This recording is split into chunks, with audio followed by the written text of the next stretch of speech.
Hello friends, welcome to my channel. Friends, आज हम इस वीडियो में डिस्कस करने वाले हैं कॉम्प्लेक्स एनालिसिस जो कंप्लीट मैराथन चला हुआ है उसका सेकंड पार्ट। गाइज तो चलो स्टार्ट करते हैं। उससे पहले गाइज मैं आपको बता दूं, एडमिट कार्ड हमारे आ गए हैं।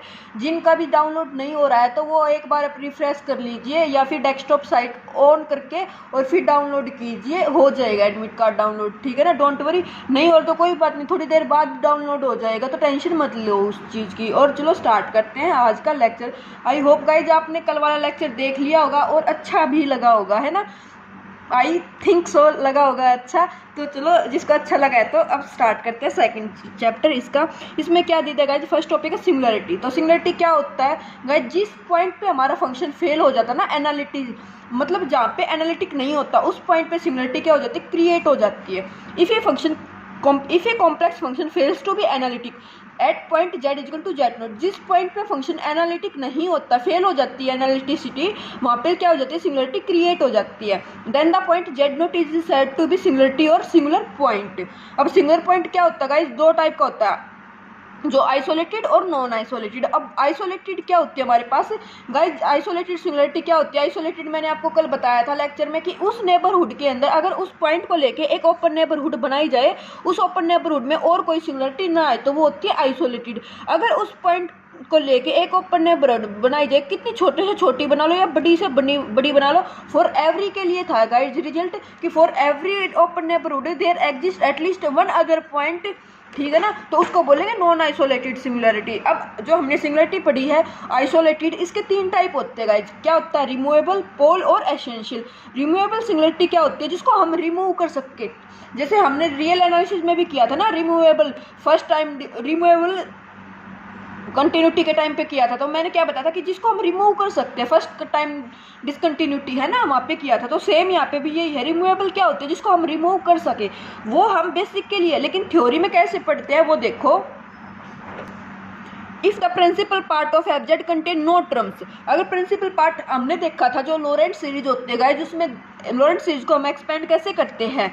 लोरेंट सीरीज ऐसे होती है ना, n goes from zero to infinity a n z minus Z note की power n plus summation n goes from minus infinity to zero a n z minus Z note की power n, ऐसे लिख लो। या फिर इसको zero से infinity लगा लो आप लोग, जीरो से इन्फिनिटी, यहाँ पे माइनस एन आ जाता है ना। इसको बोलते हैं हम, क्या बोलते हैं, इसको रेगुलर पार्ट बोलते हैं। और जो बी एन वाला पार्ट आता है यहाँ पे, इसको बोलते हैं प्रिंसिपल पार्ट, है ना। अगर प्रिंसिपल पार्ट जीरो हो जाता है means one by N type की टर्म इसमें कोई बनेगी ही नहीं। ये सारी अगर ये इस टाइप की जो टर्म बन जाएगी तो उसको बोलते थे removable singularity. If the principal part of F Z contain no terms means B N zero हो जाए, there is no negative power of Z minus Z not in the expansion of F Z, इसको equal to F Z ही बोलते हैं यहाँ पे। F Z is equal to then Z is equal to Z not is called removable singularity. देखो जैसे एक function दे दिया एफ जेड दे दिया, इसके लिए एग्जाम्पल है हमारे पास ये साइन जेड बाई जेड। तो इसको क्या कर सकते हैं, देखो जीरो पे हमारा फंक्शन डिफाइंड नहीं है क्योंकि sine zero zero by zero form बन जाएगी, एक बार डेरिवेटिव करेंगे तो कोस जेड वन बन जाएगा, है ना। तो जेड जीरो पे फंक्शन इसने दे नहीं रखा ना, यहाँ पे ये मेंशन नहीं किया Z is equal to not zero. तो इसको कैसे करेंगे गाइज, एक्सपेंड कर दो, one by Z, Z minus sine Z की एक्सपेंशन ओपन कर दी, वन बाई जेड से अब इसको अंदर मल्टीप्लाई करेंगे तो ये बन जाएगा one minus z square by three factor. अब तो इसको किसी पॉइंट से प्रॉब्लम है ही नहीं, तो ये क्या हो गई, जो जेड इक्वल टू जीरो थी ये सिंगुलरिटी रिमूव हो गई। ठीक है गाइज, इसमें क्या वन बाई जेड टाइप की कोई टर्म है ही नहीं, मीन्स प्रिंसिपल पार्ट जो है इसमें क्या हो गया, वो जीरो हो गया। उसके बाद गाइज आता है पोल। पोल क्या होता है, if the principal part contain a finite number of term, अगर प्रिंसिपल पार्ट है हमारे पास जो बी एन वाला पार्ट है, अगर ये फाइनाइट सिंगुलरिटी कंटेन करता हो ना, मतलब जो one by z minus Z note की टर्म आए वो फाइनाइट आ जाए, जैसे 5 10 15 20 कुछ भी आ जाए, मतलब फाइनाइट आए नंबर में, ठीक है ना term, then the singularity Z equal to Z not is called a pole of F Z if B N not equal to zero and B N zero हर एम से बड़े के लिए। मान लो एम अगर 5 था तो एम जो है एन 5 या 5 से बड़े के लिए बी एन जीरो हो जाएगा, means B6 B7 B8 B10 up to so on, ये जीरो हो जाएगा हमेशा। Then Z is equal to Z not is called a pole of order M, जितने पावर पे नॉन जीरो रहेगा उसको बोल देंगे उतने ऑर्डर का पोल। उसके बाद गाई जाती है एसेंशियल सिंगुलरिटी। एसेंशियल सिंगुलरिटी क्या होती है, जो प्रिंसिपल पार्ट है वो कंटेन कर जाए इनफाइनाइट मैनी नंबर्स, मतलब one by z minus Z note की पावर जो है वो इनफाइनाइट टाइम आ जाए, तो इसको बोलेंगे essential singularity. B N not equal to zero for infinitely many value के लिए बी एन क्या आ जाए, नॉन जीरो आ जाए। जैसे एक एग्जांपल देखो, e की power one by Z, expand कर दो, one plus one by Z, one plus two factorial Z square up to so on, ये इसमें कितनी टर्म आएगी 1/z टाइप की, इनफाइनाइट आ जाएगी, कहीं पे होगा ही नहीं ना। तो ये क्या होगी हमारे पास, ये होगी इसेंशियल सिंगुलरिटी। जेड किस पे, जेड इजिकल टू 0, क्योंकि 0 पॉइंट से इसको प्रॉब्लम थी ना, ए की पावर 1/0 करते इन्फिनिटी की पावर इन्फिनिटी आ जाता है ना, तो 0 से प्रॉब्लम थी इसको, तो जेड इजिकल टू 0 क्या होगी, इसके लिए एक इसेंशियल सिंगुलरिटी होगी। गाइज ये था अभी तक जस्ट टाइप, रिमूवेबल क्या होती है, पोल क्या होती है और एसेंशियल होती क्या है। अब आप क्वेश्चंस में कैसे चेक करोगे, उससे पहले इसके 2-3 रिजल्ट है, वो क्या है गाइस, देखो जो रिमूवेबल सिंगुलरिटी होती है वो क्या होती है, Z is equal to Z not is called removable if and only if limit Z tends to Z not F Z. अगर हम एफ जेड पे लिमिट लगाते हैं, जेड जो पॉइंट रिमूवेबल बोलने लग रहा है वो एग्जिस्ट कर जाए फाइनाइट, तो उसको बोल देंगे रिमूवेबल सिंगुलरिटी। ठीक है, सेम बात आती है पोल, पोल किसको बोलते हैं, z is equal to Z not is pole of F Z if and only if limit आ जाए इन्फिनिटी, और एक बार कम से मल्टीप्लाई करने पे क्या आ जाए, इन्फिनिटी आ जाए, और अगर एन से करें तो नॉन जीरो नॉट इन्फिनिटी आ जाए। ठीक है ना, अगर उस फंक्शन की जितने ऑर्डर का पोल बनने लगे ना उससे मल्टीप्लाई कर दे तो वो ना तो जीरो है ना इन्फिनिटी है, मीन्स कोई फाइनाइट वैल्यू आ जाए तो उसको बोल देंगे पोल ऑफ ऑर्डर, जितने पावर से मल्टीप्लाई किया है उतने ऑर्डर का पोल बोल देंगे।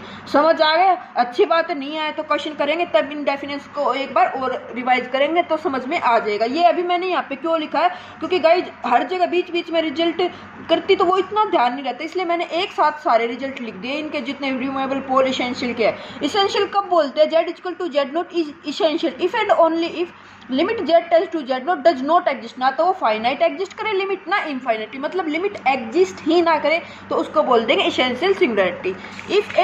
If f has removable singularity, तो जो ये भी रिजल्ट बताया था गाइज मैंने आप लोगों को कि अगर एफ के पास रिमूवेबल है तो फंक्शन अगर ई की पावर में है या फिर साइन के एंगल में है या फिर कोस के एंगल में है, देखो ध्यान से एफ जेड लिखा मैंने, ठीक है ना, मैं बात कंप्लीट ई की नहीं करने लग रही, मैं बात करने लग रही एफ जेड की।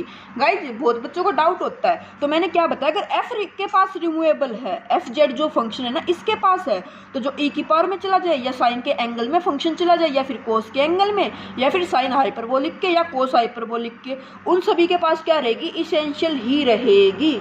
देखो जैसे मैंने एक आपको ऐसे दे दिया, साइन जेड बाई जेड दे दिया, साइन जेड बाई जेड। अब देखो साइन जेड बाई जेड का भी हम करके आए थे, यहाँ पे क्या थी, साइन जेड बाई जेड के पास इस रिमूवेबल सिंगुलरिटी थी ना, तो अगर इसको ई की पावर में दे देना, ये ऐसे एफ जेड इजिकल टू ई की पावर में ई की power sine Z by z, तो इसके पास भी क्या रहेगी, बिन देखे कर देना रिमूवेबल।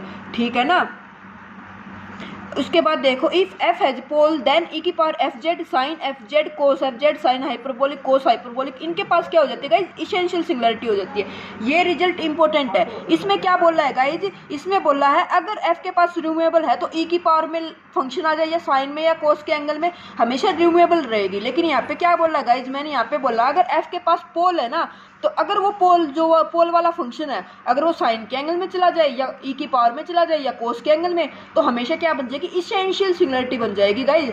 और इसेंशियल तो इसेंशियल पे जाती ही है। इसको जब थ्योरी लेक्चर कराए थे तो इसको बोला था RTR, रिमूवेबल टू रिमूवेबल, इसको बोला था PTE पोल टू एसेंशियल, और इसको बोला था ETE essential to essential short form में, तो याद हो। तो जो RTR है ये तो RTR मीन्स R को R पे ही भेजेगा, मीन्स अगर फंक्शन के पास रिमूवेबल है तो ई की पावर में साइन में एंगल में लगा दोगे तो रिमूवेबल ही रहेगी। ये था PTE, तो पोल को एसेंशियल पे कर देगा और ये एसेंशियल को एसेंशियल पे, तो इनका तो सेम है, R से R पे, E से E पे। बस क्या याद रखना आपको, पोल वाला याद रखना, पोल कहाँ पे जाएगा, एसेंशियल पे जाएगा। अब क्वेश्चन पे आते हैं, देखो एफ जेड दे दिया guys E power Z by e power z plus 1।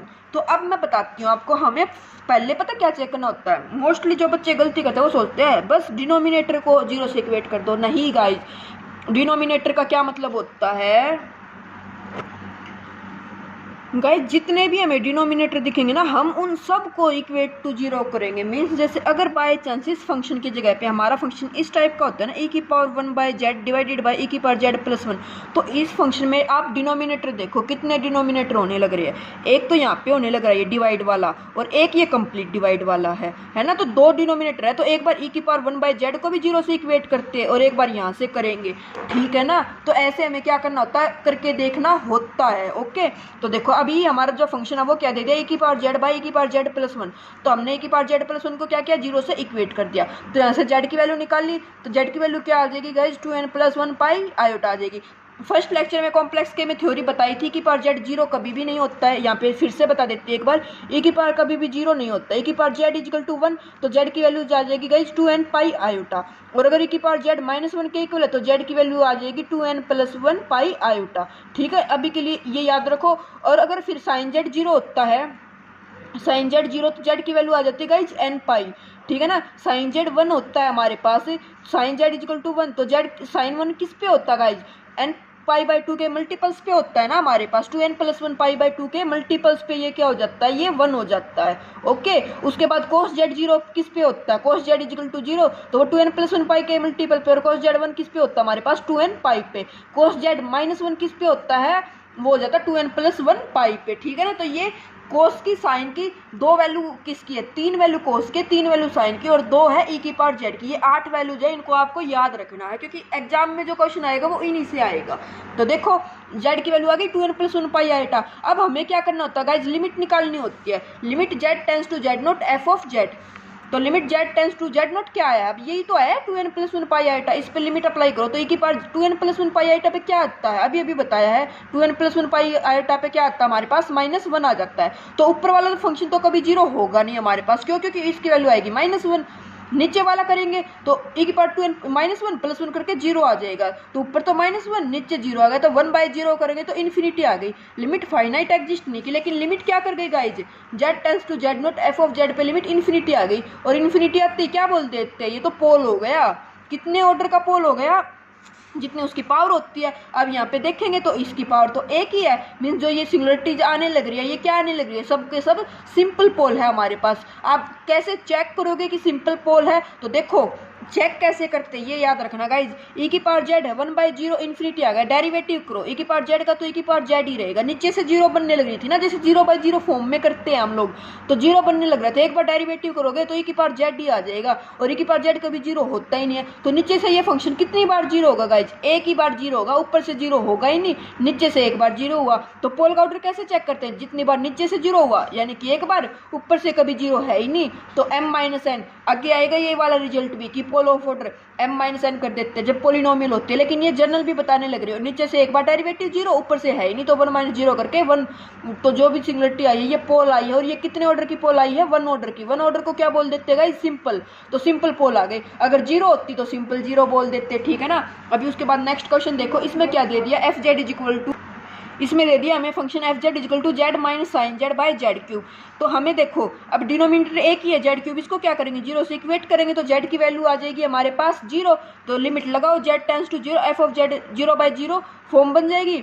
एक बार इसका डेरिवेटिव करो 1 minus cos Z by 3z square, फिर से 0 लिमिट अप्लाई करो जो जेड टेंस टू 0, तो ये फिर से 0/0 फॉर्म। एक बार और डेरिवेटिव करोगे फिर से कितना बन जाएगा ये 0/0 फॉर्म। एक बार और डेरिवेटिव करो तो 1/6। तो वैल्यू कितनी आ गई गाइज हमारे पास, वैल्यू आ गई फाइनाइट। तो इसको बोल देंगे रिमूवेबल सिंगुलरिटी। जेड को 0 से प्रॉब्लम थी, लेकिन जब लिमिट पुट की तो 1/6 आ गई, रिमूवेबल सिंगुलरिटी आ गई।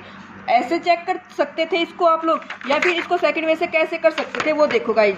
0 चेक करते टाइम मैंने आपको बताया था, तो सेम अब यहाँ पे इसकी एक्सपेंशन ओपन कर सकते थे ना, कैसे देखो, जेड माइनस इसकी क्या होती है, Z minus Z cube by 3 factorial up to so on Z 5/5 factorial up to so on divided by Z cube करेंगे, है ना।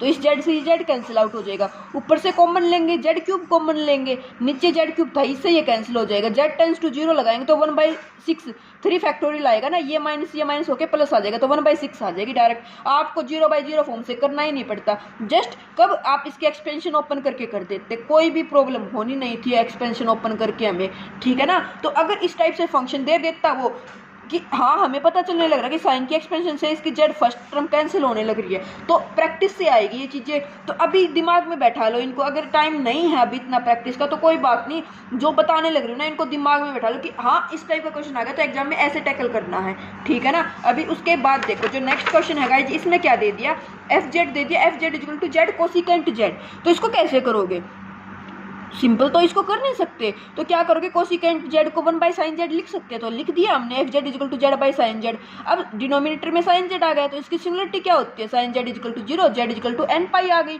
n पाई पे ऊपर तो कभी 0 होगा नहीं, साइन n पाई पे क्या होगा 0, साइन का डेरिवेटिव करेंगे कोस जेड, वो कितना दे देगा n पाई पे, -1 की पावर n दे देगा ना, n अगर 1 इवन हुआ तो 1, ओड हुआ तो -1 दे देगा। तो वो जीरो होगा नहीं हमारे पास, तो ऊपर से एक बार जीरो, नीचे से है ही नहीं जीरो, और लिमिट अप्लाई करोगे तो इन्फिनिटी आ गई, तो क्या आ गई, पोल आ गई। कितने ऑर्डर के पोल आए, सिंपल पोल आए, ठीक है ना, समझ में आया। और अगर इसी फंक्शन को हम किस पे चेक करेंगे गाइज, जीरो पे चेक करेंगे। ये तो एन पाई पे बताया गाइज मैंने।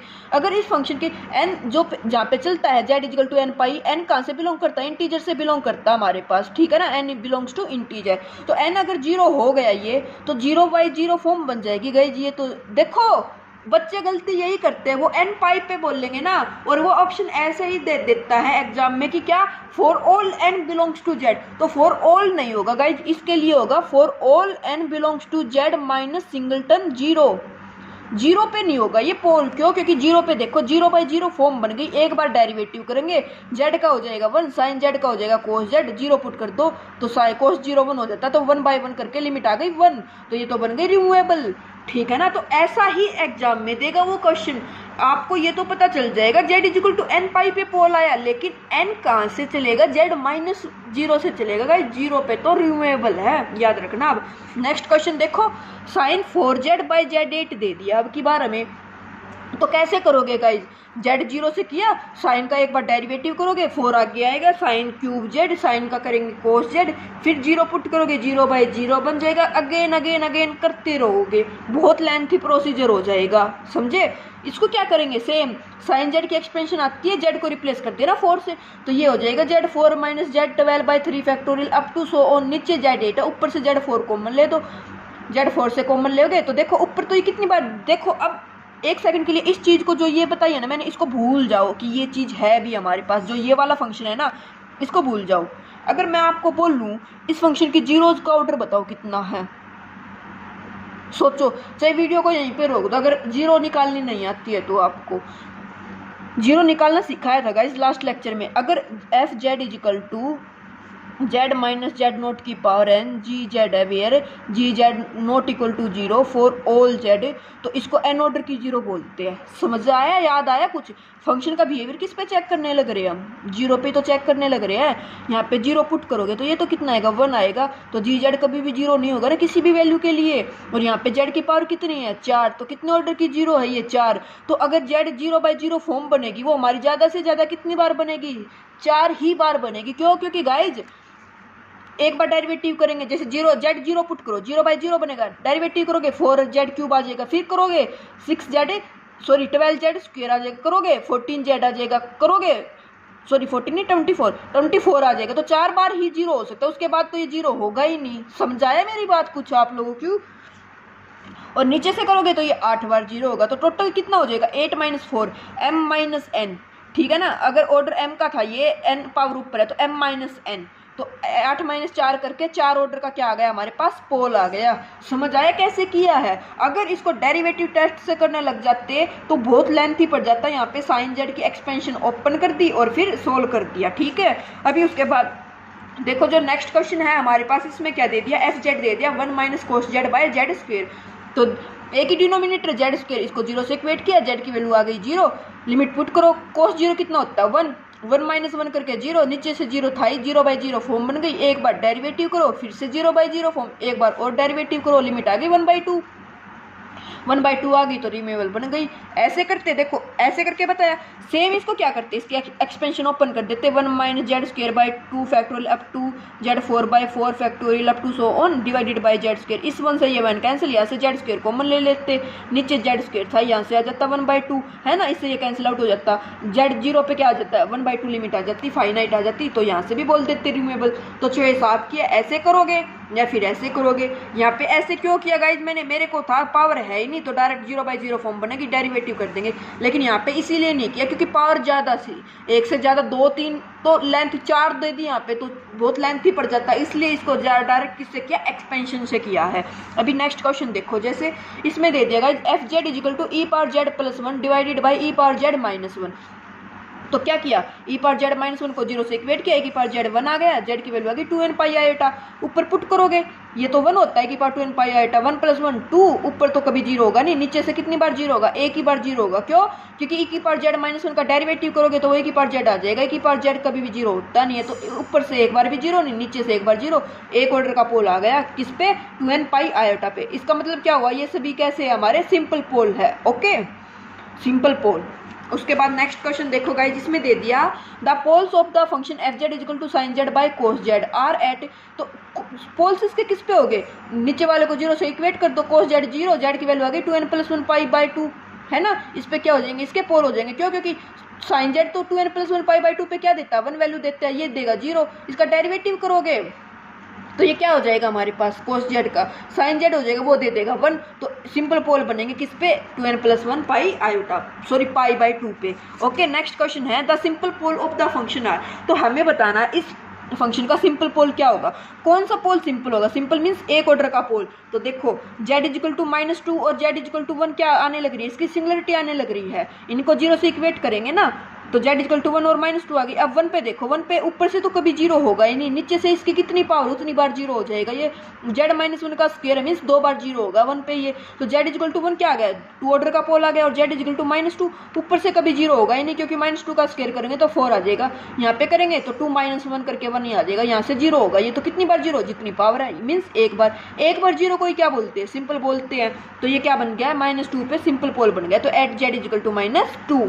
ओके, अब नेक्स्ट क्वेश्चन देखो, इसमें दे दिया guys tan z dz divided by z square -1 has the value around the positive oriented circle mod z equal to 3/2 means, हाँ 1/5 रेडियस का क्या बनाना, हमें सर्कल बनाना, और उसके अंदर क्या बनानी है, इसकी सिंगुलरिटीज बतानी है। तो बच्चे जो इस क्वेश्चन में गलती करते हैं मैं बता देती हूँ, वो क्या करते हैं, वो सोचते हैं z इक्वल टू 1 और z इक्वल टू -1 दोनों लाइक करने लग रहे हैं, इन पे निकाल दो छुट्टी, अरे वो ये क्यों भूल जाते हैं, फंक्शन tan z दिया हुआ है, तो tan z को ब्रेक करेंगे साइन बाय कोस में, और कोस की भी सिंगुलरिटी इसके अंदर आएगी। tan z जो है एंटायर फंक्शन या एनालिटिक थोड़ी ना होता है, tan z ना डिफरेंशिएबल फंक्शन होता है हमारे पास, उसको प्रॉब्लम होती है किन वैल्यू के लिए, जिस पे कोस z जीरो हो जाता है उनसे क्या होती है, प्रॉब्लम होती है, तो इसको ब्रेक करेंगे हम यहाँ पे, कहाँ पे, sine Z by cos z, और अब देखो 1 - 1 और cos z equal to 0 means 2n + 1 pi by 2। अब देखो n के जो 3/2 रेडियस का सर्कल दिया उसके अंदर अगर n को 0 पुट करेंगे तो पाई बाई 2, देखो इस क्वेश्चन का आंसर आ जाएगा। लेकिन मैंने यहाँ पे ये क्वेश्चन इसलिए बताने लग रही हूँ कि इस टाइप का अगर 3/2 की जगह पे यहाँ पे रेडियस 2 दे देता तो आंसर गलत हो जाता, और फिर आके बोलते अरे शिट ध्यान नहीं दिया, तो इसलिए बताने लग रही हूँ आप लोगों को। tan z दिख जाए, सिकेंट z दिख जाए, कोसिकेंट z दिख जाए, साइन कोस को छोड़कर, ठीक है ना, अगर इस टाइप के दिखते हैं तो उनको ब्रेक करेंगे। अगर सीकेंट होता तो 1/cos लिखते, ठीक है ना, कोसिकेंट होता तो 1/sin लिखते। ओके, अब देखो z इसकी सिंगुलरिटी n को वेरी कराओगे इंटीजर से, तो n 0 पुट किया तो पाई2 की वैल्यू होती है 1.57 समथिंग। ओके, n को -1 पुट करोगे यहाँ पे तो -पाई2 यानी कि -1.5 समथिंग, और यहाँ पे हमें एग्जैक्ट रेडियस पता 1.50, तो ये तो क्या चला जाएगा, ये जो इसकी साइन जो कोस की सिंगुलरिटी आई है ये तो सभी की सभी क्या है, आउटसाइड है, तो उन पे निकालना ही नहीं है, ठीक है। 1 और -1 इनसाइड आ गई तो 1 पे निकाल लो और -1 पे निकाल लो। 1 पे निकालोगे तो फंक्शन बन जाएगा साइन जेड बाई, ये जो 1 पे निकालोगे तो देखो अब ब्रेक करने की नीड ही नहीं है, इस पे है तो ये बन जाएगा tan z बाई z + 1, और -1 पे निकालोगे तो tan z बाई z - 1 ये बन जाएगा, तो दोनों पे निकाल दो। At z not equal to 1 पे निकाल ली तो tan 1/2 बन गया, -1 पे निकाल ली tan 1/2, टोटल पे निकालोगे तो 2 Cauchy formula 2 pi iota tan 1/2 plus tan 1/2 2 tan 1/2, 2 से 2 cancel, 2 pi iota tan 1 answer आ जाएगा। तो ऑप्शन नंबर कौन सा करेक्ट हो गया, 2 pi iota tan 1, option b correct हो जाएगा हमारे यहाँ से, ठीक है गाइज। नेक्स्ट क्वेश्चन देखो, एफ जेड दे दिया गाइज n 0 से 15 तक दे दिया ZN for all z belongs to C क्या दे दिया, सर्कल दे दिया, आयोटा सेंटर है, 2 रेडियस का सर्कल है। देन इंटीग्रेशन पूछ रखा है f z by d Z z minus iota की पावर 15 इज इक्वल टू। इस टाइप का क्वेश्चन डेफिनेटली एग्जाम में आता है, DSSB में हो गया या फिर HTET PGT में हो गया, या फिर मतलब जो भी हमारे हायर लेवल एग्जाम है उनमें वो इस टाइप का क्वेश्चन देता ही देता है। क्यों देता है, क्योंकि अगर आपको बेसिक नहीं पता ना तो आप क्या करोगे, सोल्व करते जाओगे, आपको कुछ समझ ही नहीं आएगा और लास्ट में छोड़ दोगे। इसमें क्या होना गाइस, देखो ये क्या दे दिया, सम दे दिया 0 से 15 का, n को 0 पुट करोगे तो z की पावर 0 1, 1 पुट करोगे तो जेड 15 तक जाएंगे, तो टोटल टर्म तो हो जाएगी 16। 1 प्लस सॉरी जेड की पावर किसी की पावर 0, 1 प्लस जेड आएगा ना यहाँ पे, 1 plus z square up to so on z की पावर 15 तक, ये बन गई पॉलिनोमियल। ठीक है, आयोटा इसका क्या है, पोल है जो इसके अंदर लाई करने लग रहा है, तो आयोटा पे बिहेवियर निकालो, 15 टाइम का पोल है तो 1/n-1 का फैक्टोरियल, ऐसे फॉर्मूला चलता है ना हमारे पास, 2 pi iota n-1 factorial dn-1/dZn-1 f of Z note, है ना, ये चलता है हमारे पास। अब आप बोलोगे कि अरे हमें कैसे पता चलेगा कि ये पोल होगा, कैसे पता चलेगा? कॉम्प्लेक्स एनालिसिस जो शॉर्ट ट्रिक जो एक लेक्चर बनाया था ना गाइज, उसमें स्पेशल इसलिए मैंने आपको शॉर्ट ट्रिक बताई थी, क्या, iota square iota cube up to so on iota power 15 ऐसे जाएंगे। अब आयोटा की पावर जो n फैक्टोरियल होता है वो होता है 1, n ग्रेटर देन 4 के लिए। यहाँ पे देखो 2 का जो अगर ऑड इवन में चलेंगे तो हमारे पास क्या चलता जाएगा गाइज, सम 0 हो जाता है। टोटल टर्म कितनी है हमारी यहाँ पे, टोटल टर्म हो गई गाइज हमारे यहाँ पे, तो यहाँ पे आयोटा पुट करोगे तो क्या आ जाएगा, आयोटा स्क्वायर आयोटा क्यूब, ये आ गया हमारे पास, हमें पता है टोटल टर्म कितनी है हमारी यहाँ पे 1 to 15, 15 है, 4 से डिवाइड कर दो, हमारे पास 4 से डिवाइड करोगे तो 3 बन जाएगा, तो फर्स्ट 3 टर्म का देख लो सम, आयोटा स्क्वायर -1 होता है, आयोटा क्यूब माइनस आयोटा होता है, आयोटा माइनस आयोटा कैंसिल, -1 आ गया, तो ऊपर से 0 होगा नहीं, नीचे से कितनी पावर 0, 15 टाइम 0, तो 15 के लिए nth ऑर्डर का फॉर्मूला लगा दो, 2 पाई आयोटा n-1 फैक्टोरियल, तो 14 factorial d14/dz 14 f of Z note, 2 pi iota 14 factorial, इसका करेंगे, देखो जब इसका 14 टाइम करेंगे तो z square Z cube Z 13 तक तो क्या हो जाएंगे, 0 हो जाएगा, 14 टाइम करेंगे तो वो क्या हो जाएगा, 14 फैक्टोरियल हो जाएगा, इसका कितना आ जाएगा 15 फैक्टोरियल इंटू जेड आ जाएगा हमारे पास, जब डेरिवेटिव करते जाओगे, क्योंकि जेड जो 14 है उसका 14 टाइम डेरिवेटिव करोगे, एक बार डेरिवेटिव करोगे 14 जेड 13, फिर करोगे 14 इंटू 13 जेड 12, ऐसे पावर कम होती जाएगी ना, तो वो पावर ही तो आगे आएगी ना, तो ये बन जाएगा 14 factorial plus 15 factorial into Z, Z iota पे बताना है, 14 फैक्टोरियल से कॉमन ले लो, इस 14 से ये 14 कैंसिल आउट हो जाएगा, 2 पाई आयोटा 1 प्लस 14, 15 फैक्टोरियल का क्या लिख सकते हैं, 15 इंटू 14 फैक्टोरियल, तो ये 15 जेड आयोटा पुट करना, तो 2 पाई आयोटा 1 प्लस 15 आयोटा, ऐसे इसको क्या करना था, सोल्व करना था। अगर आपको आता तो अब एग्जाम में गलती मत करके आना और सोल्व करके आ जाना, ओके। तो ऑप्शन ए क्या हो जाएगा, इसका करेक्ट हो जाएगा। आई होप गाइज आपको समझ में आया होगा कैसे करना था इसको। अब उसके बाद देखो गाइज नेक्स्ट क्वेश्चन दे दिया, the function F Z equal to 1/z power n is n positive है, एनालिटिक होगा, सिंगुलरिटी जेड 0 पे होगी, singularity at n equal to 0 पे होगी, singularity at z is equal to 1 पे होगी। देखो पावर से हमें कोई मतलब नहीं है, पावर नेगेटिव होगी तो ऊपर चला जाएगा फंक्शन, पावर पॉजिटिव है तो नीचे ही रहेगा, तो singularity at n equal to 0, n को 0 पुट कर दो, जेड की पावर 0 1 हो जाएगा, एफ जेड 1 कॉन्स्टेंट फंक्शन है, एंटायर है, सिंगुलरिटी तो होगी ही नहीं। Singularity at z is equal to 1, z को 1 पुट करो, 1 की पावर n 1 ही रहेगा, 1/1 करके फिर से 1, ये भी नहीं होगा।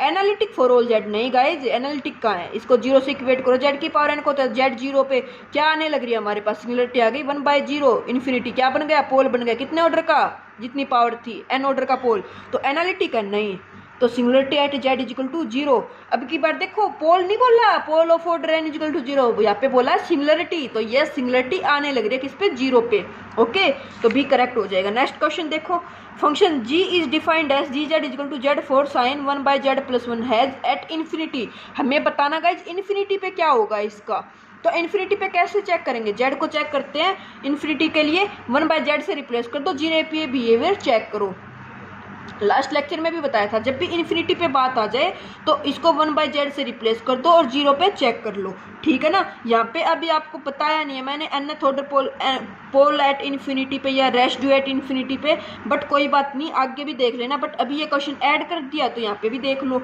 क्या करो, z को 1/z से रिप्लेस कर दो, 0 पे चेक करो, तो 1/z से रिप्लेस कर दिया, 1/z 4 साइन 1/1 प्लस z 4, देखो अब ये साइन z/z प्लस 1, अब हमारे यहाँ पे डिनोमिनेटर क्या होने लग रहे हैं, एक तो z4 एक z प्लस 1, तो z4 यहाँ से आ गया, z-1 यहाँ से आ जाएगा, ठीक है ना, देखना z-1 यहाँ से आ जाएगा, तो z 0 पे बताना, अब हमें z-1 आया ना यहाँ से तो सिमिलर पॉइंट, लेकिन हमें किस पे चेक करना होता है, जस्ट 0 पे चेक करना होता है, इसलिए ये फंक्शन तो क्या हो जाएगा 0 के लिए एनालिटिक हो जाएगा, ओके। तो z 0 पे बताओ, अब z 0 पे बताओगे तो ऊपर से ये 0 होने लग रहा है, साइन 0/0 प्लस 1 साइन 0, साइन 0 0 होता है, 0/0 फॉर्म बन गई, डेरिवेटिव कर दो, कोस z इंटू जेड प्लस 1, इसका डेरिवेटिव करोगे, नीचे से आ जाएगा फिर 14z4, 0 पुट करोगे तो ये 0 होगा नहीं, नीचे से क्या आ जाएगा, 3 ऑर्डर का पोल आ जाएगा, किस पे, इन्फिनिटी पे, द पोल ऑफ ऑर्डर 3, ठीक है ना। कैसे किया है, जैसे इसका डेरिवेटिव करोगे, अब कोस जेड को 0 पुट करो तो यहाँ से 0 पुट करोगे, इससे जेड से ये जेड कैंसिल, 1 × 1 करके 1 आ जाएगा, कोस 0 1 होता है, 1 × 1 करके 1 आ गया, ऊपर से और नीचे से 0 आ जाएगा, कितने बार,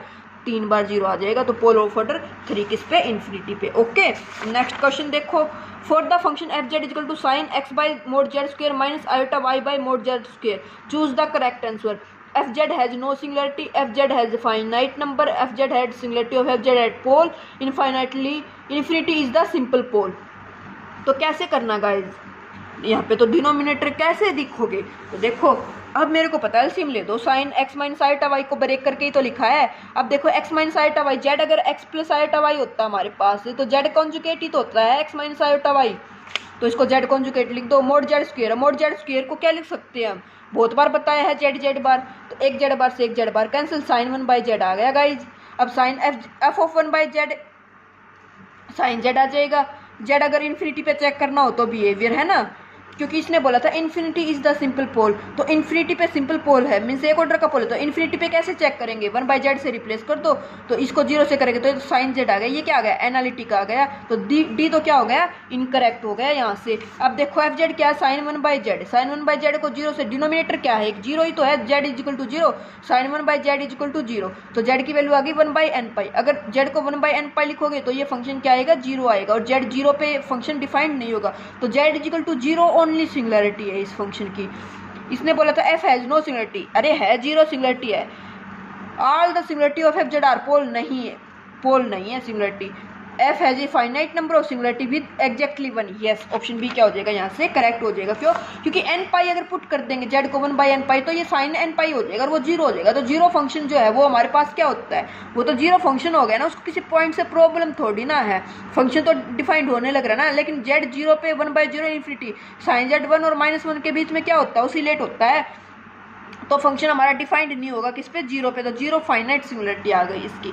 उसके बाद ये जस्ट डेफिनेशन है क्या guys, if f z has a pole at z is equal to a then z tends to a, कैसे डिफाइन करेंगे, तो पोल पे क्या होता है, पोल अगर limit Z tends to Z naught a, pole कब बोलते हैं, जब वो इन्फिनिटी को टेंड कर जाए, तो एफ जेड का मोड किसको टेंड करे, इन्फिनिटी को टेंड करे। कॉम्प्लेक्स में माइनस इन्फिनिटी टाइप की कोई चीज़ नहीं होती है गाइस, ध्यान रखना, तो सी ऑप्शन क्या हो जाएगा, करेक्ट हो जाएगा। ओके, नेक्स्ट देखो बिहेवियर एट इन्फिनिटी। अब देखो बिहेवियर आ गया किस पे, इन्फिनिटी पे, इसके 1-2 क्वेश्चन पहले ऐड हो गए थे ये, बट कोई बात नहीं, प्रैक्टिस तो आपने पहले भी करी रखी है ना। बिहेवियर एट इन्फिनिटी कैसे चेक करते हैं guys, the function F z at z is equal to infinity is defined to be same as that of the function f of 1 by z at z is equal to 0 के लिए। अगर इसको बताया मैंने infinity पे check करना, तो function को 1 बाई जेड से रिप्लेस कर दो और 0 पे निकाल लो। The constant function is analytic at z is equal to infinity, क्योंकि एफ जेड अगर कॉन्स्टेंट है तो एफ वो 1 बाई जेड भी तो कॉन्स्टेंट रहेगा ना, तो कॉन्स्टेंट फंक्शन को इन्फिनिटी पे भी क्या होता है, एनालिटिक होता है, उसको कोई प्रॉब्लम नहीं होती किसी भी पॉइंट से। उसके बाद नोट देखो, if a function f is analytic at z is equal to infinity then some author से f has a removable singularity at z is equal to infinity. अगर कोई फंक्शन इन्फिनिटी पे एनालिटिक आ जाता है तो कुछ ऑथर बोल देते हैं उसके पास क्या है, रिमूवेबल सिंगुलरिटी है। ओके, किसपे, इन्फिनिटी पे, कुछ बोलते हैं, सब नहीं बोलते, बट ये रिजल्ट है। अगर बाय चांस वो ऑप्शन ऐसे बना के दे देता तो आपको पता होना चाहिए। Constant function is the only function which has no singularity in C infinity. C infinity क्या होता है guys, extended complex plane, extended complex plane, C होता है कॉम्प्लेक्स प्लेन और सी इन्फिनिटी होता है एक्सपेंडेड कॉम्प्लेक्स प्लेन। इसको लिख देते हैं C union singleton 0 infinity, sorry. Okay, a polynomial of degree k has a pole of order k at z is equal to infinity. ये भी डायरेक्ट रिजल्ट की तरह याद कर लो आप लोग, क्यों, क्योंकि guys A polynomial of degree के, एफ जेड के डिग्री की पोलिनोमियल मान दी। ओके, इन्फिनिटी पे चेक करना है तो इसको क्या करोगे, 1 बाई जेड से रिप्लेस करोगे तो ये आ गया ना, और इसको 0 पे क्या होगा, ऊपर तो कभी 0 होगा नहीं, नीचे कितनी बार 0 होगा, के टाइम, तो के टाइम क्या आ गया, ऑर्डर पोल आ गया, कितने ऑर्डर का, के ऑर्डर का, तो इसलिए ये रिजल्ट है। A polynomial of degree k has a pole of order k at z equal to infinity, याद रखना। If f Z equal to p z by q z is a rational function where degree of p z equal to m and degree of q z equal to n. अगर p z की डिग्री m और n है, means m by n लिख लो इसको। अगर power ऊपर ज़्यादा है, किस पे बात चलने लग रही है गाइज, इन्फिनिटी पे बात चलने लग रही है। अगर पावर ऊपर ज़्यादा है तो हमारे पास क्या हो जाएगा, पोल हो जाएगा m माइनस n ऑर्डर का, और अगर m पावर कम है तो इन्फिनिटी पे चेक करेंगे तो वो हो जाएगी रिमूवेबल सिंगुलरिटी। याद रखियो, कैसे आगे क्वेश्चन देखेंगे तब और अच्छे से समझ में आएगा। ये गाइस थोड़ा शॉर्टकट याद रख लियो। F z be an entire function then limit Z tends to 0। अगर कांस्टेंट फंक्शन है, किस पे चेक करना गाइस? इन्फिनिटी पे चेक करना हमें बिहेवियर। अगर फंक्शन कांस्टेंट है तो उसकी लिमिट फाइनाइट आएगी। फंक्शन पॉलिनोमियल है तो इन्फिनिटी पे इन्फिनिटी दे देगा, पोल बन जाएगा। अगर लिमिट फंक्शन के ट्रांसीडेंटल है तो लिमिट एग्जिस्ट नहीं करेगी। अब ट्रांसीडेंटल फंक्शन किसको बोलते हैं? हमारे पास एंटायर फंक्शन देखे थे गाइस, एंटायर फंक्शन होते हैं साइन, 7 एंटायर फंक्शन होते हैं, sine z, cos z, sine hyperbolic, cos hyperbolic, e की power z, constant and polynomial. तो ट्रांसीडेंटल क्या होते हैं? Non constant, non polynomial. Constant को छोड़ के और पॉलिनोमियल को छोड़ के जो फंक्शन बच गए ना, मीन्स हमारे पास बच गए sign Z, sine hyperbolic, cos hyperbolic, कोस जेड, ये फंक्शन बन गए 4 हमारे पास। और उसके बाद एक ई की पावर जेड।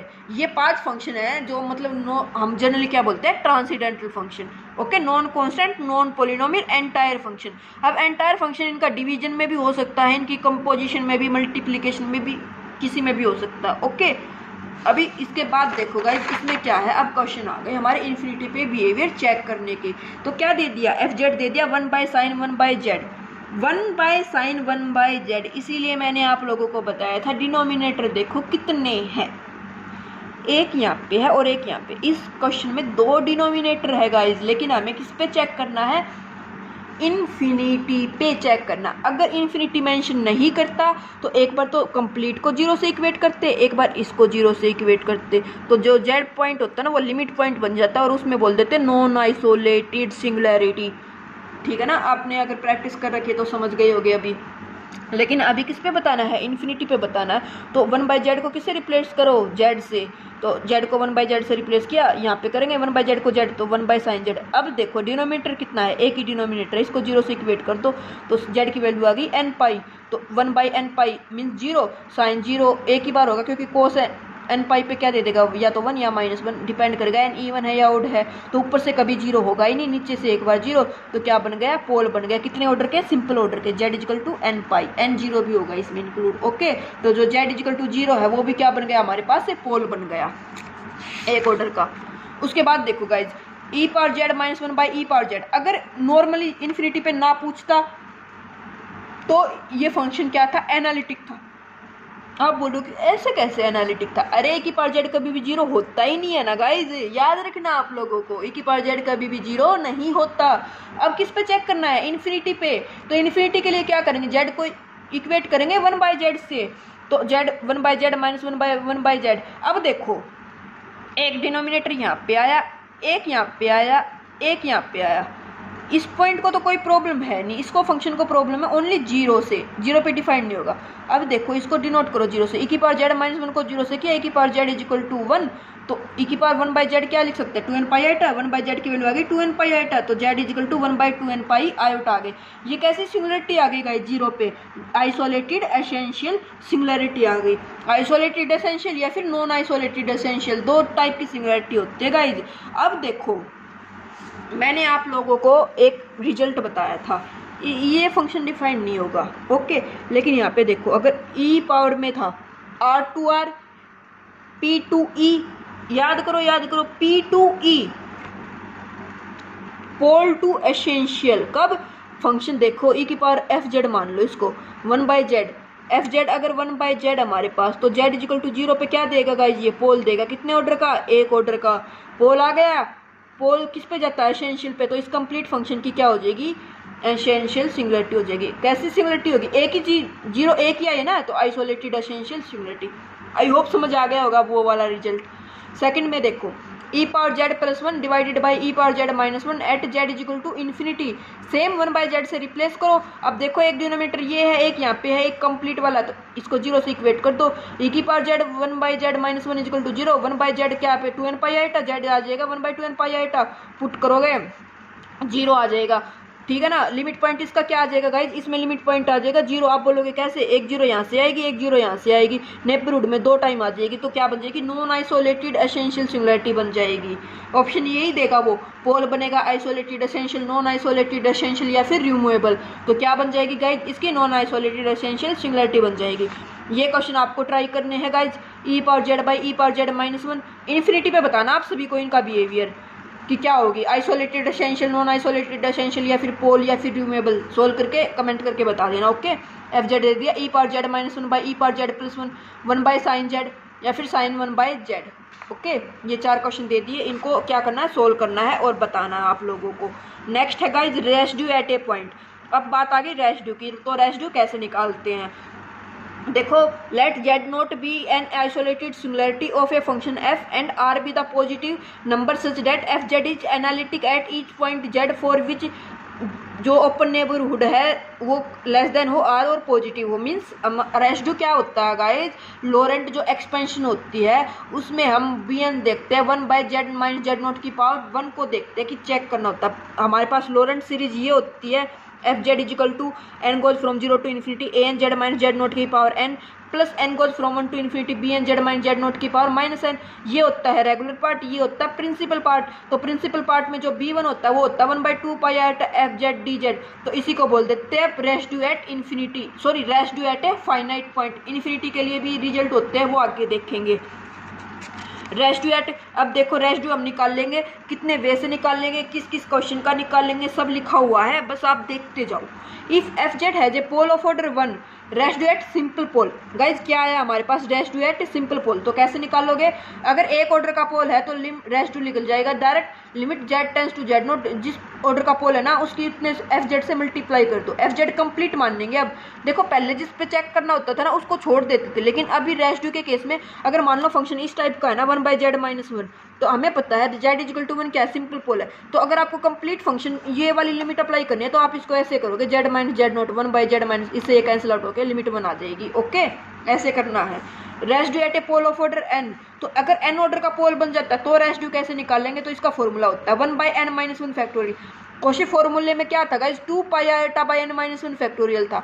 रेसिड्यू और कोशी फॉर्मूले में यही डिफरेंस है, रेसिड्यू में जो 2 पाई आयोटा होता है ना वो नहीं लेंगे अब की बार हम, ठीक है ना। यहाँ पे लेंगे 1 बाई एन माइनस वन का factorial, d n minus one by d z n minus one, z minus Z note की पावर n। बच्चे गलती क्या करते हैं, यहाँ पे तो n माइनस वन याद रख लेंगे यहाँ पे भी, और यहाँ पे भी फिर वो सोचते हैं n माइनस वन ही आएगा ना। ध्यान से सुनो, यहाँ पे आएगा n, जितने ऑर्डर का पोल है उतनी ही पावर से मल्टीप्लाई करेंगे। इसी का पर्टिकुलर केस बन गया सिंपल पोल। क्यों, क्योंकि n को 1 पुट करो, d n minus one, d की पावर 0 1 बन जाएगा, 0 फैक्टोरियल वो अगेन 1 बन जाता है। तो ये पर्टिकुलर केस हो जाता है सिंपल पोल वाला इसका। ओके, इफ एफ जेड, ये रिजल्ट है, if f Z is analytic at z nought, अगर कोई फंक्शन एनालिटिक है ना किसी पॉइंट पे तो उसका रेसिड्यू हमेशा 0 होता है। या फिर कोई फंक्शन के पास रिमूवेबल सिंगुलरिटी है तो उसका भी रेसिड्यू क्या होता है, हमारे पास 0 होता है, याद रखना। ओके, अब इसमें देखते हैं क्वेश्चन। फर्स्ट क्वेश्चन आ गया गाइज, रेसिड्यू बताना है 1 पे। 1 पे क्या है, सिंपल पोल है। अब आपको पोल निकालना आता है तो कोई प्रॉब्लम है ही नहीं, है ना। क्यों, 1 पे सिंपल पोल है क्योंकि ऊपर तो कभी 0 होगा ही नहीं, नीचे एक बार 0 होगा ये वाला फंक्शन। तो z is equal to 1 simple pole है। Residue at simple pole, formula लगा दो, limit Z tends to Z naught z minus Z naught f of z. तो z minus one 2 by z minus one z plus 4, इससे ये cancel, 1 put कर दो, 2 by 5 answer आ जाएगा। Okay, 1 पे रेसिड्यू आ गया 2 बाई 5। सेम -4 पे निकालना होता तो ये कितना बन जाता है, इसको छोड़ दो क्योंकि कैंसिल आउट हो जाएगा, तो ये बन जाएगा 2 बाई -5। किस पे पोल, सॉरी किस पे रेसिड्यू, -4 पे, और इनका सम करोगे तो 0 आ जाएगा। 3 एक ही क्वेश्चन से 3 बात बता दिया आप लोगों को। नेक्स्ट क्वेश्चन देखो, रेसिड्यू बताना 0 पे। 0 पे कितने ऑर्डर का पोल बनने लग रहा है, 3 ऑर्डर का पोल बनने लग रहा है। 3 ऑर्डर का पोल तो रेसिड्यू n वाला फॉर्मूला लगा दो, 1/2 factorial D square by d z square, Z cube by Z 1 minus, इससे कैंसिल, इसका 2 बार डेरिवेटिव करोगे, कैलकुलेशन है, डेरिवेटिव करके सोल्व कर दो, 6 आंसर आ जाएगा। अब कैलकुलेशन पार्ट तो आप कर ही सकते हो ना गाइज। अभी नेक्स्ट क्वेश्चन देखो, एफ जेड दे दिया 4z minus 6 divided by Z into Z 2 minus Z, 0 पे बताना है। तो कंप्लीट 0 पे ये फंक्शन हो जाएगा हमारे पास एफ जेड, जेड से जेड कैंसिल, जेड 0 पुट कर दो, 6 बाई कितना आ जाएगा, 2 आ जाएगा, -3 आ जाएगा इसका आंसर, ठीक है ना। इसका आंसर आ जाएगा -3। दिया था आप लोगों के प्रैक्टिस के लिए, बट कोई बात नहीं, मैंने बता ही दिया, अब यहाँ पे कोई फायदा नहीं है। अब नेक्स्ट क्वेश्चन देखो गाइज, इसमें क्या दे दिया, F Z equal to e power -2 by z square, residue बताना है 0 पे। अब कैसे बताओगे, अब तक तो फंक्शन था, अगर अब एक्सपेंशन, इसीलिए मैं बोलती हूँ एक्सपेंशन हमेशा खोल के देखना। तो इसके एक्सपेंशन खोल दो, 0 पुट कर दो, 0 पुट करोगे क्या आएगा हमारे पास, क्या आएगा गाइस, 0 पुट करोगे तो आप बोल दोगे 1/0 इन्फिनिटी आने लग रहा है। नहीं, रिजल्ट सुनो आप। जो हमारे पास फॉर्मूला आया था गाइस लोरेंट्ज सीरीज एक्सपेंशन है, उसमें b1 क्या होता है गाइस, b1 जो होता है the number b1 which is the coefficient of the 1/z minus z not in expansion 1 is called the residue. Means जो एक्सपेंशन खोल के करते हैं ना, सुनना गाइस मेरी बात ध्यान से, मैंने क्या बोला है, simple function defined a polynomial के केस में तो कर देंगे। अगर हम फंक्शन को एक्सपेंशन ओपन करके देखते हैं ना, तो रेसिड्यू के लिए देखते हैं 1/z की टर्म।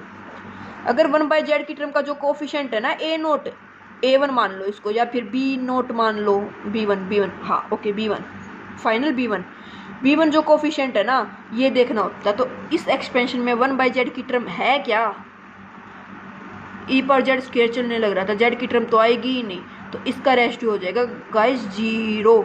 क्या हो जाएगा, 0। मैंने क्या बोला है, अगर एक्सपेंशन से करेंगे तो 1/z का कोफिशिएंट देखना होता है। प्रेजेंट है तो जो कोफिशिएंट है वो लिख दो, नहीं है तो डायरेक्ट 0। आगे देखेंगे, 1-2 क्वेश्चन और मिलेंगे ऐसे। एफ दे देगा e power minus Z by z minus 2 का स्क्वायर। रेशियो बताना 2 पे कभी ऊपर तो 0 होगा नहीं, नीचे से 2 ऑर्डर का पोल आएगा, रेशियो निकाल दो। एक बार डेरिवेटिव हो जाएगा जेड माइनस 2 का स्क्वायर, इससे ये कैंसिल, एक बार डेरिवेटिव कर दो माइनस आ जाएगा, तो -1/e² आ जाएगा। ओके, अब देखो फंक्शन दे दिया 2z-1 z-1 की power 4 z+3। Find the residue at each pole. किस पे, ईच, जो भी जितने भी इसके पोल है ना, उन सभी पे रेसिड्यू बताना है। तो पोल क्या है, 1 और 3 -1 पे कितने ऑर्डर का पोल है, जितनी पावर है, मीन्स 4 ऑर्डर का पोल है, और -3 पे 1 ऑर्डर का पोल है। तो एक के लिए निकाल दो डायरेक्ट, एक के लिए तो क्या हो जाएगा, सिंपल पोल वाला फॉर्मूला 2z-1/z-1 का स्क्वायर, -3 पुट करो, तो -3 इसको पुट करोगे तो ये कितना आ जाएगा गाइज, -7/256 आ जाएगा। सोल्व कर लेना। और 3 ऑर्डर के पोल के लिए क्या करोगे, इस फंक्शन का 3 बार डेरिवेटिव करोगे तो यही आ जाएगा 7/256। सम रेशिड्यू बताना, रेशिड्यू एट ईच पोल बता दिया, एक पे 7/256, दूसरे पे -7/256। और रेशिड्यू का सम पूछने लग जाए तो इनका सम करोगे तो वो आ जाएगा 0। ओके, नेक्स्ट क्वेश्चन देखो गाइज। नेक्स्ट क्वेश्चन दे दिया कॉशी रेसिड्यू थ्योरम। कॉशी ने कॉम्प्लेक्स इंटीग्रेशन में बहुत ज़्यादा काम कर रखा है, तो ये तो आएगा ही आएगा, है उसमें आएगा। तो देखो कॉशी रेसिड्यू थ्योरम क्या बोलती है, if D is simple connected domain, D open connected domain है, सी क्या है, सिंपल क्लोज कंटूर है, किसके अंदर, डी के अंदर, lying entirely within D. If a function f is analytic within on C, अगर कोई फंक्शन एनालिटिक है सी के अंदर या फिर बाउंड्री पे, accept eight a finite number of isolated singularity, मतलब सी के अंदर कुछ फाइनाइट पॉइंट पे एनालिटिक नहीं है, तो उसका रेशिड्यू क्या हो जाएगा गाइज, सम हो जाता है। जितने भी रेशिड्यूज है उनका सम कर लो, 2π आइटा से क्या कर दो, मल्टीप्लाई कर दो, सिंपल। क्वेश्चन देखो, अब ये जस्ट थ्योरम है, याद रखना है आपको क्या, कि जैसे जो मैंने यहाँ पे बताया था ना, अब देखो फाइनाइटी तो सिंगुलरिटी है इसकी, 1 और -3 दो ही तो सिंगुलरिटी है, इनका सम कर देंगे 0 आ जाएगा। ये 0 नहीं आता, देखो 2π आइटा इंटू 0 करते तो वो 0 ही रहेगा, इसलिए मैंने 2π आइटा यहाँ पे नहीं बताया था। अब कॉशी रेसिड्यू थ्योरम आ गई, तो अब 2π आइटा इंटू 0 करोगे तो वो 0 ही रहेगा। अगर किसी में नॉन 0 आएगा तो उसको 2π आइटा से मल्टीप्लाई करके बता देना। और ये जब ऑटोमेटिक, जब आपको एग्जाम में ऑप्शंस मिलेंगे ना, तो आपको याद भी आ जाएगा कि हाँ किस में 2π आइटा होता है और किस में नहीं होता है।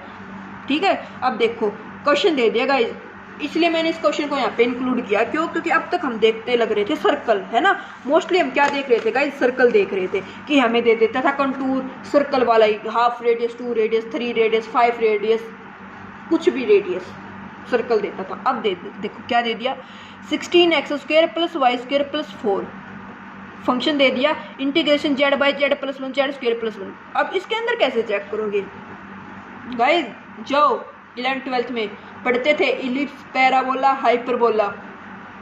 अब क्लोज क्या होता है गाइस, पैराबोला क्लोज होता है, नहीं होता। हाइपरबोला क्लोज होता है, नहीं होता। क्लोज क्या होता है, इलिप्स। और इलिप्स के लिए क्या होता है, x² / a² + y² / b² = 1। तो इसको पहले इस फॉर्म में बनाएंगे। इलिप्स की 2 टाइप होती है, हॉरिजॉन्टल और वर्टिकल। हॉरिजॉन्टल कब होती है, जब a ग्रेटर हो, वर्टिकल कब होती है, जब a < b हो। तो देखो इसको बनाओ, 4 से डिवाइड करो, तो 4x² + y² / 4 = 1। x² / a² की टर्म बनाओ, तो इसको क्या लिख सकते हैं, 4 को 1/2 लिख सकते हैं ना। तो ये क्या हो जाएगा, x² / 1/2 का स्क्वायर प्लस 4 को क्या लिख सकते हैं, 2² तो y² / 2 का स्क्वायर = 1। a की वैल्यू आ गई हाफ, b की वैल्यू आ गई 2, वर्टिकल बन गई। सेंटर क्या होते हैं इसके, b बी लेना है 2, ए लेना 1/2, तो 1/2 0, -1/2 0, 0 2 0 -2, ये बन गई ellipse. z equal to -1 singularity है, -1 तो बाहर होता है या तो हाफ रेडियस के, तो z इजकल टू -1 बिलोंग नहीं करेगा किसमें, सी में, जो भी हमारी ये दी हुई है, सी का मतलब है यही। Okay, z equal to plus minus iota, iota यहाँ पे होता है, माइनस आयोटा यहाँ पे होता है, ये दोनों लाई करके, क्यों, क्योंकि यहाँ पे रेडियस जो है वो 2 है, रेडियस यहाँ पे आयोटा, तो आयोटा माइनस आयोटा लाई करके तो रेसिड्यू निकाल दो आयोटा पे, तो रेसिड्यू आयोटा पे कितने ऑर्डर का बनेगा, सिंपल एक ही ऑर्डर का बनेगा, तो z माइनस आयोटा, इससे ये कैंसिल आउट, आयोटा पुट कर दो, देखोगे कितना आंसर आ गया 1 माइनस आयोटा बाय 4। सेम किस पे निकाल दो अब गाइस, सेम निकाल दो माइनस आयोटा पे, तो आप लोग माइनस आयोटा पे देखोगे तो आंसर आ जाएगा 1 प्लस आयोटा बाय 4। कैलकुलेशन है, स्क्रीनशॉट ले लेना, नहीं हुए तो करके देख लेना। सम करोगे तो कितना आ जाएगा 1 minus iota by 4 plus 1 plus iota by 4, iota से आयोटा कैंसिल, 1 प्लस 1 2 बाय 4, 1/2, 2 से 2 कैंसिल, पाई आयोटा क्या आ जाएगा, इसका आंसर आ जाएगा। अब देखो next question, cot pi z by z square दे दिया, इंपॉर्टेंट क्वेश्चन है, क्यों बोल रही हूँ, जो आप करोगे गलती इसलिए मैंने इस क्वेश्चन को इंक्लूड किया है, एग्जाम में नहीं पता कैसा देते वो क्वेश्चन। मोड जेड दे दिया हाफ, हाफ रेडियस का सर्कल, जेड 0 लाई कर जाएगा, आप बोलोगे 2 ऑर्डर का पोल बन गया, निकाल दो, नहीं गाइस, ऊपर क्या है कोट पाई जेड, तो इसको लिखेंगे cos pi z by sine pi z, sine pi z को 0 पुट करो 0 ही देगा, ऊपर से कोस 0 1, साइन 0 0, 2 1 0 यहाँ से, 2 0 यहाँ से, कितने ऑर्डर का पोल बन गया, 3 ऑर्डर का पोल बन गया। रेसिड्यू निकाल दो 3 ऑर्डर के पोल के लिए, 1/2 फैक्टोरियल डी स्क्वायर बाई इसका एक जेड स्क्वायर से ये कैंसिल, एक जेड बच जाएगा, Z cos Z by sine Z, 2 bar derivative करोगे, एक बार डेरिवेटिव किया, एक बार फिर से डेरिवेटिव किया, स्क्रीनशॉट ले अब इसका जल्दी जल्दी,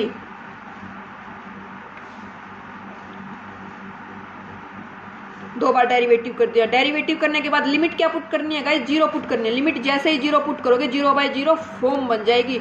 अब डेरिवेटिव करोगे फिर से 0/0 फॉर्म बन जाएगी, फिर से करोगे गाइस, मैंने छोड़ दिया यहीं पे आके, एक तो 2 बार डेरिवेटिव करना इतने लेंथी क्वेश्चन का, उसके बाद 0/0 फॉर्म का बनना, फिर डेरिवेटिव करो, फिर 0/0 फॉर्म बनेगी। भाई इतना एग्जाम में टाइम नहीं होता है। अब सुनना मेरी बात आप लोग, क्या कि जब भी हमें वो क्वेश्चन ऐसा देगा तो हम कोट पाई जेड की भी तो एक्सपेंशन पता होती है ना गाइस, हमें याद करो कॉम्प्लेक्स, वहाँ पे मैंने साइन की एक्सपेंशन, कोस की, सीकेंट की, कोसिकेंट की, टेन की, कोट की, सभी की एक्सपेंशन बताई थी, और बाय द वे डिवाइड करके भी बताई थी कि अगर बाय चांस याद नहीं है तो कोस को लिख लो कोस बाय साइन, कोस की एक्सपेंशन ओपन कर दो, साइन की एक्सपेंशन ओपन कर दो, साइन की को कोस की से डिवाइड कर दो और तब लिख दो। याद आया, कुछ नहीं आया तो कोई बात नहीं, अब याद करनी पड़ेगी गाइज। तो कोट की एक्सपेंशन होती है guys 1/z minus z/3 minus z³ minus up to so on, put कर दो जस्ट डायरेक्ट किसमें, जो ये फॉर्म थी ना, अगर इसको करेंगे तो z, इसको क्या कर सकते हैं, कोट ही तो लिख सकते हैं, z कोट पाई z है ना, कोट पाई जेड की। अब z के प्लेस पे पाई जेड है तो चला दो, z into 1/πz minus πz/3 minus π³ z³ up to so on 1/2 d² d z square. देखो 2 टाइम डेरिवेटिव तो रहेगा ही रहेगा आगे, अभी z से मल्टीप्लाई कर दो, z से z कैंसिल, πz²/3 माइनस π³ ये चलता जाएगा। एक बार डेरिवेटिव करोगे गाइज ये 0 हो जाएगा, यहाँ से 2πz यहाँ से आएगा, एक बार और करोगे इससे आ जाएगा 2πz/3 ये आएगा। अब देखो 2πz/3, अब हमें जो पोल था किस पे था, वो 0 पे था, तो 0 पुट कर दो, बस 0 पुट करते यहाँ से वैल्यू आ जाएगी -2π/3, ये बार 2 चलने लग रहा था इससे ये कैंसिल आउट, -π/3 किससे मल्टीप्लाई करोगे 2π आयोटा से, तो 2π आयोटा इंटू -π/3 -2/3 π² आयोटा, ये क्या आ जाएगा, आंसर आ जाएगा। देखो 4 लाइन में हो गया एक्सपेंशन ओपन करके, और यहाँ पे हमने क्या किया था, एक बार डेरिवेटिव किया, फिर 2 बार डेरिवेटिव किया, फिर देखा 0/0 फॉर्म बन गई, फिर से करते, इतने लेंथी से अच्छा गाइस कोट के एक्सपेंशन याद कर लो। कोट की एक्सपेंशन याद की थी, ओपन कर दी, 2 बार डेरिवेटिव था तो एक्सपेंशन का 2 बार डेरिवेटिव कर दिया, जिसपे पोल था 0 पे, तो 0 पुट करोगे तो बाकी सभी टर्म में 0 प्रेजेंट होगा तो 0 ही हो जाएगी। फर्स्ट टर्म नॉन 0 आई थी, कट पिट के 2π आयोटा से मल्टीप्लाई करके ये आ गया। ओके, मैंने जितने भी टाइप से क्वेश्चन आ सकते हैं सभी इंक्लूड किए गाइज। अब वो आप पे डिपेंड है कि आपने पहले कॉम्प्लेक्स कितना किया हुआ है, कितना टाइम कॉम्प्लेक्स को दिया हुआ है। अब देखो नेक्स्ट क्वेश्चन यहाँ पे दे दिया cos Z by z minus one का square z square plus 9। Circle दे दिया z minus one equal to 1, 1 को सेंटर मान के एक रेडियस का सर्कल 0 से 2 पे चला जाएगा। Z is equal to plus minus 3 आएगा तो इस सर्कल के अंदर जाएंगे ही नहीं। यहाँ से क्या जाएगा 1, कितने टाइम जाएगा 2 बार, 2 ऑर्डर का पोल है तो एक बार रेशियो निकाल दो, कितने ऑर्डर के पोल पे 2 के, एक बार डेरिवेटिव होएगा, डेरिवेटिव करोगे सोल्व करोगे यही आंसर आ जाएगा। कैलकुलेशन है करके देखना, ठीक है ना, क्या है इसकी जस्ट कैलकुलेशन है, ये करके देख लेना आप लोग, ये आंसर आ जाएगा। कैलकुलेशन तो कर ही सकते हो ना। और अभी इसके बाद देखो गाइस नेक्स्ट क्वेश्चन जो है हमारे पास, ये 4 क्वेश्चन दे दिए मैंने आप लोगों को करने के लिए, प्रैक्टिस कर लेना। अगर इच्छा हो आप लोगों की कमेंट करके भी बता सकते हो, क्योंकि आप कमेंट करते नहीं हो। जो क्वेश्चन 1-2 बच्चे ही करते हैं, जो मैं बोलती हूँ ना कि इन क्वेश्चन को सोल्व करना और आंसर बताना, तो वही बात है 200 बच्चे देखने लग रहे हैं तो 2 कमेंट करने लग रहे हैं, तो फिर वो क्या ही कमेंट है ना। तो बट ठीक है भाई, मैं कराने लग रही हूँ आप लोगों को, मेरा फर्ज है कि मैं आपको क्वेश्चन दूँ। तो ये दे दिया रेक्टेंगल दे दिया x माइनस 2 माइनस 1/2 1 और y1, तो x1 यहाँ पे होता है, -2 यहाँ पे होता है, y माइनस हाफ यहाँ पे होता है, y1 यहाँ पे होता है, तो ये इस टाइप का रेक्टेंगल बन जाएगा। z 0 है, यहाँ से क्यूब रूट ऑफ यूनिटी आ जाएंगे, 1 omega omega -1 minus omega square. देख लेना कौन इसमें लाई करने लग रहा है, कौन लाइन नहीं करने लग रहा, सोल्व करना। e power Z by Z cube 2z², Z square common ले ला, z प्लस 2, 0 और -2 दोनों लाई करेंगे, आंसर बता देना।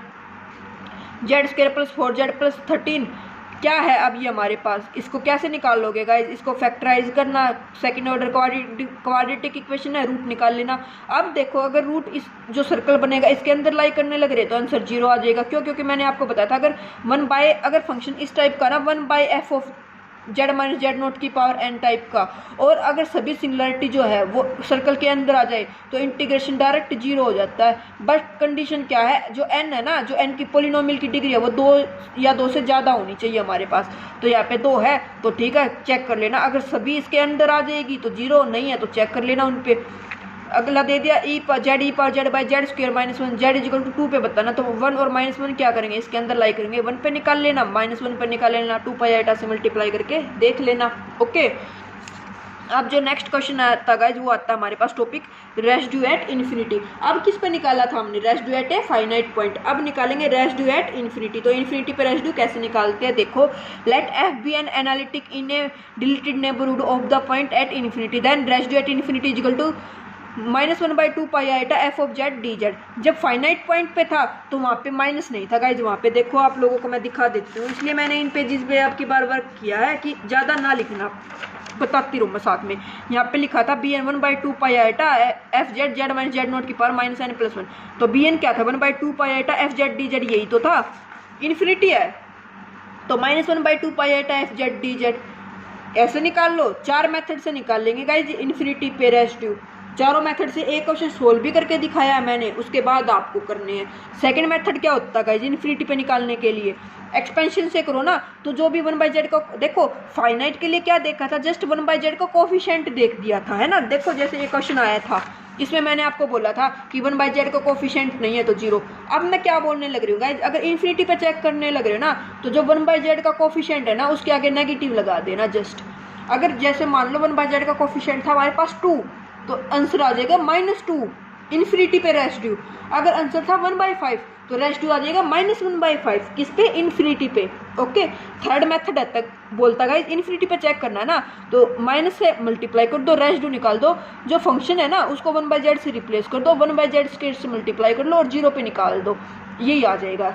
फोर्थ मेथड बोलता है अगर उस फंक्शन के पास फाइनाइट सिंगुलरिटीज है ना, उन फाइनाइट सिंगुलरिटीज का रेसिड्यू निकाल दो और उनका सम कर दो और उनका नेगेटिव ले दो।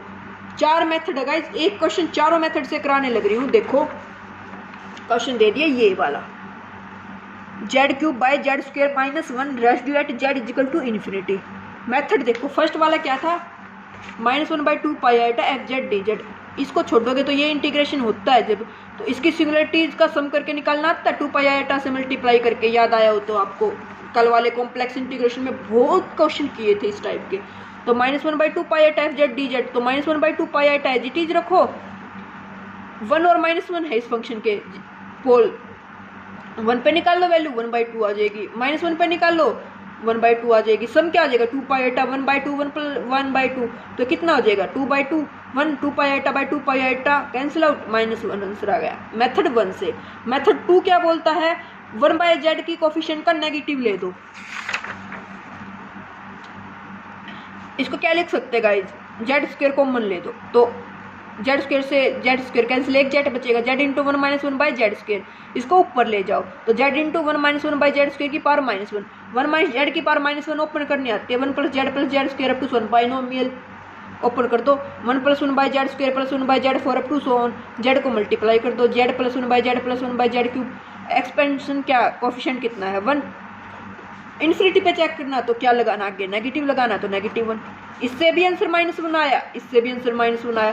थर्ड मेथड पे चले जाओ guys -(-1 by z square F of 1 by Z 0 तो -1 बाई जेड स्क्वायर जेड को किससे रिप्लेस करना 1 बाई जेड से तो जेड क्यूब किससे रिप्लेस हो जाएगा 1 बाई जेड क्यूब से ये आ जाएगा 1 by Z cube 1 by z square -1 LCM ले कैंसिल आउट करो जो कटता उसको काट दो ये आ जाएगा एफ जेड आ जाएगा -1 by Z cube 1 minus z square 0 पे चेक करना 0 पे 3 ऑर्डर का पोल है तो जेड क्यूब से मल्टीप्लाई कर दो देखो पोल ऑफ ऑर्डर 3 तो रेशियो कितना आ जाएगा 1/2 factorial D square by D square Z cube से जेड क्यूब कैंसिल इसका 2 बार डेरिवेटिव करोगे देखोगे कैलकुलेशन है।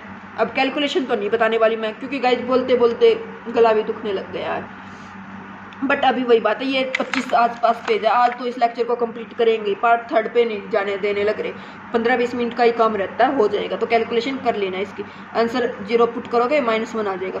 फोर्थ मेथड देखो minus sum of ratio at the finite singularity of F of z तो एफ ऑफ जेड ये था फाइनाइट सिंगुलरिटी इसकी क्या है 1 और -1 दोनों पे क्या निकालो रेशियो निकालो 1/2 1/2 सम करो 1 आ गया आगे लगाना है नेगेटिव तो -1 चारों मेथड से आंसर का क्वेश्चन का सेम आंसर आएगा इज -1 चॉइस आपकी है कैसे भी रेशियो निकाल लेना इन्फिनिटी पे 4 मेथड है निकाल लेना ओके। अब देखो गाइज इसके बाद एक क्वेश्चन दे दिया ये वाला इसमें क्या दे दिया integration z e power 1 by Z z square -1 function दे दिया जेड -1 को लेके हाफ रेडियस का सर्कल। अब देखो एफ ऑफ जेड क्या दे दिया Z e power 1 by Z Z -1 Z +1 Z -1 यहाँ पे आता है हमारे पास और Z1 तो ओनली कौन लाई करने लग रहा है Z1 लाई करने लग रहा है 1 पे निकाल दो फंक्शन की value 2 pi iota F of Z इस पे निकाल लेंगे तो Z इंटू ई की पावर 1 तो E/2 2 से 2 कैंसिल पाई आयोटा ही आंसर आ जाएगा हमारे पास ऑप्शन ए क्या हो जाएगा करेक्ट हो जाएगा। कैलकुलेशन है गाइज। नेक्स्ट क्वेश्चन देखो एफ जेड दे दिया 2 3 5 इन्फिनिटी पे बिहेवियर पूछा है इन्फिनिटी पे कैसे निकालोगे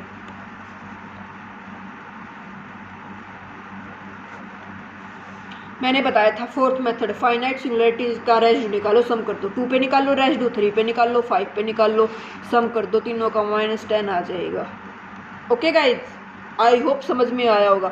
आप बोलोगे इम्प्योर मेथड क्यों नहीं लगा क्योंकि गाइज मेरे को दिखा 2 3 5 3 ही सिंगुलरिटी है तो तीनों को तो निकाल ही सकते हैं ना हम लोग तो इसलिए मैंने इसको अप्लाई किया यहाँ पे। नेक्स्ट क्वेश्चन देखो एफ जेड दे दिया जेड क्यूब बाई जेड -1 का 4 जेड -2 जेड 3 पे रेशियो बताना आप लोगों को सिंपल पोल बनेगा 3 पुट कर देना 3 3 29 27 आ जाएगा ऊपर से नीचे से करोगे 3 -1 का स्क्वायर सॉरी 3 -2 करोगे तो ये तो 1 ही आ जाएगा 3 -1 2 का स्क्वायर 16 तो 27/16 आंसर आ जाएगा। The number of pole of the function tan 1 by z तो इसको क्या करोगे sin 1 by z by cos 1 by z okay और cos 1 बाई जेड को किससे इक्वेट करोगे 0 से इक्वेट करोगे तो नंबर ऑफ पोल बताने हैं कितने होंगे यहाँ से इनफाइनाइट पोल हो जाएंगे है ना n बिलोंग्स टू जेड चलेगा बट आपको बताना है मैं तो क्या पता गलत बताने लग रही हूँ इन्फिनिटी ना हो आप कमेंट करके बताइए। The number of isolated singular point of the function isolated singular point क्या होता है जहाँ पे फंक्शन डिफाइंड ना हो तो बताना इसके कितने आइसोलेटेड सिंगुलर पॉइंट होंगे। The ratio of the function at z is equal to 2 function दे दिया e power -2 by z e power -z sorry 2 नहीं -z e power -z by z -2 की पावर 4 तो 2 पे 4 ऑर्डर का पोल बनने लग रहा है 3 फैक्टोरियल तक 1/n-1 फैक्टोरियल तक जाएगा आंसर बता देना। Ratio of the sine Z by z 8 0 एक बार बनेगा ऊपर से 8 बार बनेगा नीचे से 7 बार बनेगा बता दिया लेकिन प्लस का बनेगा या माइनस का बनेगा डेरिवेटिव करोगे उससे बता देना। ओके ये थे क्वेश्चन आपके लिए कमेंट करके बता देना अगर प्रैक्टिस करो तो और ना करो तो ठीक है मैं समझ जाऊंगी आपने नहीं किए क्वेश्चन सोल्व। अभी उसके बाद देखो गाइज नेक्स्ट क्वेश्चन में क्या दे दिया हमें नेक्स्ट क्वेश्चन में दे दिया आर्ग्यूमेंट, नया टॉपिक आ गया गाइज हमारे पास। क्या आ गया? आर्ग्यूमेंट। आर्ग्यूमेंट रह गया और एनालिटिक फंक्शन रह गया। तो देखो आर्ग्यूमेंट बहुत अच्छे से बहुत बार कर चुके हैं। जो बेसिक वाला लेक्चर बताया था तो वहाँ पे आर्ग्यूमेंट को बहुत ज़्यादा टाइम दे दिया था। तो आज वाले लेक्चर में आर्ग्यूमेंट को मैंने इतना टाइम नहीं दिया, 1-2 पेज। ये देखो आर्ग्यूमेंट क्या होता है, tan इनवर्स b/a, इसको एम्पलीट्यूड भी बोल देते हैं। ये आर्ग्यूमेंट जेड से डिफाइन कर दो या थीटा से डिफाइन कर दो। इसका मैग्नीट्यूड होता है a² + b² का मॉडुलस। आर्ग्यूमेंट बताना है 12/√3 + आइटा। कैसे निकालोगे? रैशनलाइज कर दो, 3/3 माइनस आइटा, a हो गया 3√3, b हो गया -3। आर्ग्यूमेंट क्या होता है? tan inverse b/a, b a की वैल्यू पुट कर दी, 3 से 3 कैंसिल, एंगल बाहर आ जाएगा। माइनस tan इनवर्स 1/√3 किस पे होता है? π/6 पे, तो -π/6 आ जाएगा। लेकिन एक मेरे को प्रॉपर्टी पता है। आर्ग्यूमेंट क्या होता है? Argument of a by b को क्या लिख सकते हैं? Argument of a minus argument of b। ये रियल नंबर है, रियल नंबर का आर्ग्यूमेंट बता रखा है। क्या होता है? अगर a पॉजिटिव है तो 0, a नेगेटिव है तो आर्ग्यूमेंट होता है पाई। अगर a हमारे पास इमेजिनरी है, a अगर आयोटा टाइप का नंबर है तो π/2, और अगर a माइनस आयोटा टाइप का नंबर है तो -π/2। ये 4 छोटी ट्रिक बताई भी थी आप लोगों को। तो ये 0 हो जाएगा। इसका आर्ग्यूमेंट कितना हो जाएगा? 1/√3, यहाँ से -π/3 आ जाएगा। अब अगर इसका पॉजिटिव वाला पूछने लग जाए तो 2n में से सब्ट्रैक्ट कर दो, n को 1 पुट करोगे तो 11π/6 आ जाएगा। तो -π/6 आंसर दिख जाए या 11π/6 आंसर दिख जाए, दोनों एक साथ वो देगा नहीं कभी भी। Okay, 4 complex number z + 5² + z - 5 का स्क्वायर इक्वल टू 75। ये क्या बनेगा गाइज? सर्कल बनेगा, एलिप्स बनेगा, ट्रायंगल बनेगा, ये स्ट्रेट लाइन बनेगा। तो मैंने आपको फॉर्मूला बता रखा है। फॉर्मूला अगर आपको नहीं भी ध्यान है तो भी कोई बात नहीं, इसको पुट कर लो। x z को x + आइटा y + 5, तो x + 5 प्लस मॉडुलस बन जाएगा प्लस x - 5 + आइटा y का मॉडुलस बन जाएगा। यहाँ से इसको खोलो, x² + 25 + 10x + y² प्लस यहाँ से बन जाएगा। तो ये क्या बन जाएगा? ये सर्कल बन जाएगा या इलिप्स बनेगा। वो देखना आप लोग, यहाँ से कितना आ जाएगा? 25 आ जाएगा। यहाँ से भी कितना आ जाएगा? 25 आ जाएगा। उस साइड कितना है हमारे पास? 75 है। 50 में से 75 गए तो 25 बन जाएगा। उससे डिवाइड करके देख लेना, इलिप्स बनेगी या सर्कल बनेगा। ठीक है ना? ट्रायंगल स्ट्रेट लाइन तो बनेगी नहीं, क्योंकि x² प्रेजेंट है। ओके, तो आपको कमेंट करके बताना है इसका आंसर क्या होगा। नेक्स्ट क्वेश्चन देखो, नेक्स्ट में दे दिया guys, the real part of the complex number 1 + iota power n। तो 1 + आइटा का स्क्वायर बताया था 2 आइटा होता है। 1 + आइटा का 2n क्या होता है? 2 की पावर n, आइटा की पावर n। हमें क्वेश्चन में दे दिया 1 + आइटा की पावर n, तो n को 2n को n से रिप्लेस करेंगे तो बाय में 2 कर दो, तो 2 की पावर n/2, आइटा की पावर n/2। अब 2 की पावर n/2, आइटा क्या होता है? किस पे होता है? π/2 पे। आर्ग्यूमेंट निकाल दो, e की पावर आइटा π/2 की पावर n/2, e की पावर n π/4। डी ओपन कर दो तो क्या हो जाएगा? 2n तो एज इट इज रहेगा। इसका कितना हो जाएगा? cos n π/4 plus iota sin n π/4। तो यहाँ से आंसर आ जाएगा cos n π/4। इसको ऐसे कर लेते, या फिर इसको ऐसे कर लो, mod z e की power iota tan inverse b/a, तो mod z √2 आ जाएगा। e की पावर आइटा π/4, tan b/a करोगे तो tan 1 हो जाता है। 1 किस पे होता है? π/4। पावर n है तो n कर दो, 2n/2, e की पावर n π/4। रियल पार्ट बताना है तो ये कितना हो जाएगा? 2n/2 cos n π/4। इमेजिनरी बताना होता तो 2n/2 sin n π/4। अभी रियल है तो ये आ जाएगा आंसर। ओके, नेक्स्ट क्वेश्चन दे दिया, if mod z equal to z - 1, तो रियल पार्ट या इमेजिनरी क्या होगा? तो कैसे करोगे? जस्ट क्या करो, z को x + आइटा y पुट कर दो, मोड ओपन करोगे तो x² + y² equal to x - 1 का whole square plus y², cancel out हो जाएगा, x की वैल्यू आ जाएगी 1/2, मीन्स रियल पार्ट कितना हो जाएगा? 1/2। ऑप्शन बी करेक्ट हो जाएगा। अभी नेक्स्ट क्वेश्चन देखो गाइस, इसमें क्या दे दिया हमें? इसमें दे दिया हमसे z equal to √2, square root बताना है। तो स्क्वायर रूट ऑफ किसी नंबर का मैंने आप लोगों को बताया था, a + आइटा b टाइप का नंबर है, a - आइटा b टाइप का नंबर है, या दोनों का सम है या दोनों का डिफरेंस है। लेक्चर 1 में चले जाना, यहाँ पे डायरेक्ट क्या लिखा हुआ है? फॉर्मूला लिखा हुआ है, देख लो। a + आइटा b का अगर स्क्वायर रूट बताना होता तो क्या होता है? a² + b² का √√ प्लस a का कंप्लीट का रूट बाय में 2 प्लस आइटा a² + b² का root minus a/2 complete root. तो देखो a की वैल्यू कितनी है यहाँ पे 0, b की वैल्यू कितनी है 2, पुट करो। 0 + 2 का स्क्वायर 4, 4 का रूट 2, 2 + 0 2, 2/2 1, 1 का रूट 1 प्लस आयोटा 4/2, 4 का रूट 2, 2/2 1, तो आयोटा प्लस माइनस बाहर चले गई तो कितना आ जाएगा? +-1 प्लस आयोटा। ऑप्शन डी क्या हो जाएगा? करेक्ट हो जाएगा। ठीक है, स्क्वायर रूट बताया था गाइज, इसलिए एक ही क्वेश्चन लिया है इसका। अभी नेक्स्ट क्वेश्चन देखो, if 1 omega square are the cube root of the unity then x - y x - omega y x - omega square y की वैल्यू क्या होगी? तो कैसे करोगे? 3 की प्रोडक्ट दे रखी है, प्रोडक्ट सोल्व कर दो, a × b करोगे, x² minus x omega y minus x y minus minus plus x omega y omega square, इसको करोगे देखो लास्ट में। अब मेरे को पता है क्यूब रूट के लिए ये रिलेशन होता है 1 प्लस ओमेगा स्क्वायर 0 होता है एंड ओमेगा क्यूब कितना होता है हमारे पास गाइज 1 होता है। तो जहाँ पे ओमेगा क्यूब दिखे वहाँ पे 1 पुट कर लेना, इसका रिलेशन बना लो। ये कितना हो जाएगा, ओमेगा क्यूब 1 होता है तो 1 प्लस ओमेगा स्क्वायर अभी पता है 0, तो ये 0 ये 0, आंसर आ जाएगा x cube minus y cube. ठीक है ना, तो ऑप्शन क्या हो जाएगा हमारे पास, सी इसका करेक्ट हो जाएगा। ये तो कैलकुलेशन है, मल्टीप्लाई करके देख लेना हो जाएगा, और ना हो तो कमेंट करके बता देना, बता देंगे आपको, फर्ज बनता है हमारा तो बताना। Complex form of 3 plus root 4 iota, इसकी कॉम्प्लेक्स फॉर्म बतानी मीन्स वही है z a plus iota b का नंबर है। अभी फॉर्मूला बताया आपको लास्ट पेज पे, क्या a square plus b square plus a plus iota a square plus b square minus a का रूट है ना, तो ये इसमें क्या करो पुट करो। एक कितनी वैल्यू है 3, 3 का स्क्वायर करोगे 9, 4 का स्क्वायर 16, 25 25 का स्क्वायर कितना हो जाएगा 5, 5 प्लस 3 8, 8 बटे 2, 4 का रूट कितना हो जाएगा 2, प्लस यहाँ पे करोगे 25 25 का रूट करोगे 5, 5 माइनस 3 2, 2 बटे 2 1 प्लस आयोटा 2 प्लस आयोटा। तो ये अब देखो कि बाहर प्लस माइनस है, यहाँ पे 2 माइनस आयोटा, ये तो नहीं हो सकता ना, तो आंसर सी हो जाएगा। ओके, इसका आर्ग्यूमेंट बताना आपको लोगों को किसके इक्वल हो गया, argument of -1 plus root 3 iota is equal to, तो आर्ग्यूमेंट tan इनवर्स रूट 3/2, ये कितना हो जाएगा tan inverse root 3 minus pi. अब वैसे बताना है तो पाई माइनस पाई/3 कर देंगे तो आंसर हो जाएगा 2 पाई/3। आप बोलोगे कैसे, तो गाइज आर्ग्यूमेंट है सेकंड क्वाड्रेंट में, सेकंड में क्या होता है पाई माइनस थीटा होता है, थीटा कितना आया है -पाई/4, तो पाई माइनस पाई/4 तो 2 पाई/4। ओके, अब ये देखो 1 प्लस cos पाई/4 प्लस आइटा साइन पाई/4, ये वही वाला हो गया 1 plus z by 1 plus z conjugate, तो किसके इक्वल होता है जेड के ही इक्वल हो जाता है, तो ये किसके इक्वल हो जाएगा cos पाई/4 प्लस आइटा साइन पाई/4। तो ऑप्शन कौन सा करेक्ट हो जाएगा, ऑप्शन ए क्या हो जाएगा इसका करेक्ट हो जाएगा। ये क्या है आप लोगों को बताना है, 8 प्लस 6 आइटा का रूट किसके इक्वल होगा, और 1 plus cos theta plus iota sine theta, 1 plus cos theta minus iota sine theta की क्या वैल्यू आएगी। ठीक है, ये दोनों आप लोगों को क्वेश्चन सोल्व करने हैं। अभी उसके बाद गाइज हमारा लास्ट टॉपिक रहेगा एनालिटिक फंक्शन। एनालिटिक में क्या क्या देखेंगे, कंटिन्यूटी किसको, डिफरेंशिएबिलिटी, और फिर उसके बाद एंटायर फंक्शन, और उसके बाद एक मिलने थॉम्सन मेथड होता है हमारे पास, हार्मोनिक फंक्शन। ये 2-3 टॉपिक रहते हैं गाइज। 5 मिनट के लिए और थोड़ी सी शांति बना लो, क्योंकि मेरा भी गला दुखने लग गया गाइज, बट अभी 3-4 पेज ही रहते तो करना है ही। देखो एनालिटिक फंक्शन में सबसे पहले आता है कंटिन्यूटी कैसे चेक करते हैं।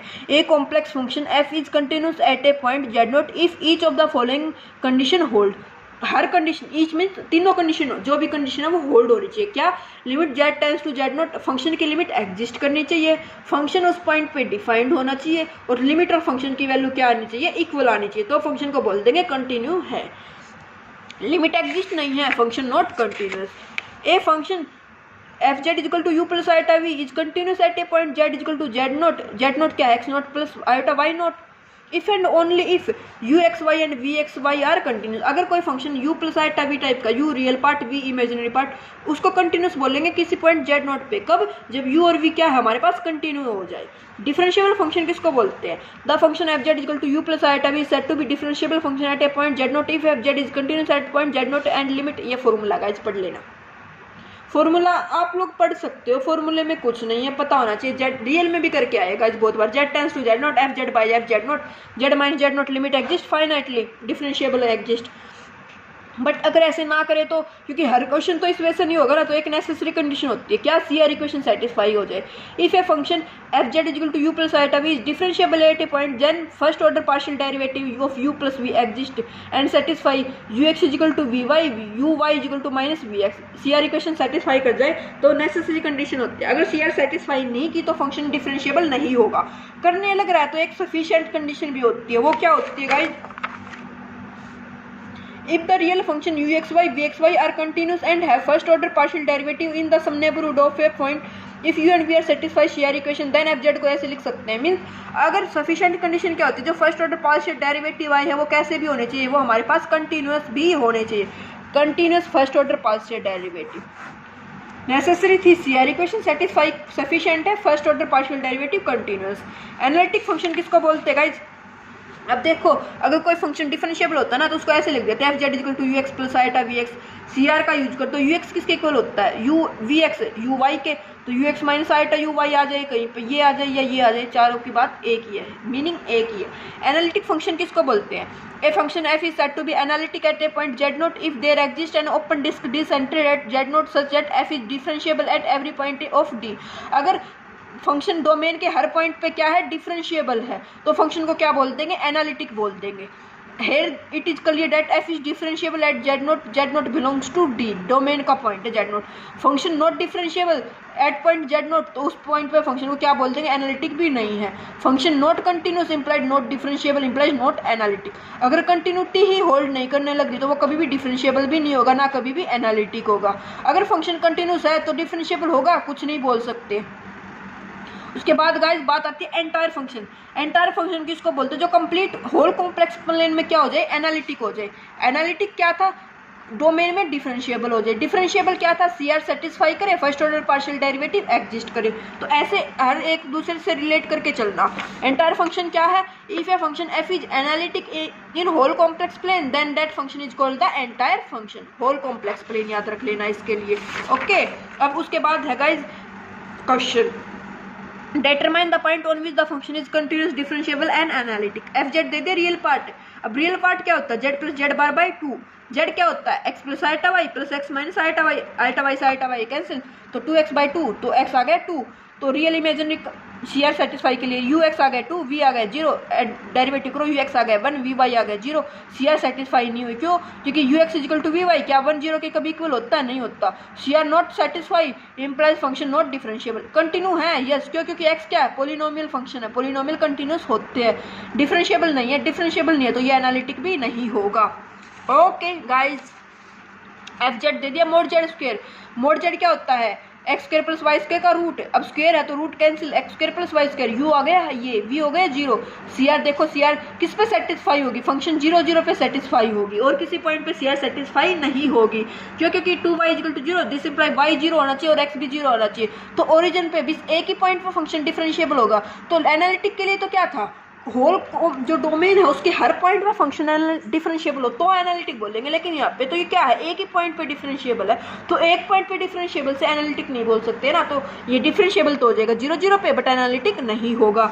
उसके बाद बाय गाइस बात दे दी cot z cos by sine लिखेंगे, साइन जेड किस पे, एनालिटिक। देखो ये एंटायर डिफरेंस एंटायर होगा, यस, बट कब, जब 0 नहीं होगा नीचे। 0 कब नहीं होगा, जेड इक्वल टू एन पाई को छोड़ के जेड माइनस एन पाई कर दो, हमारे पास उन सब पॉइंट पे फंक्शन डिफरेंशिएबल एनालिटिक कंटिन्यूस हो जाएगा।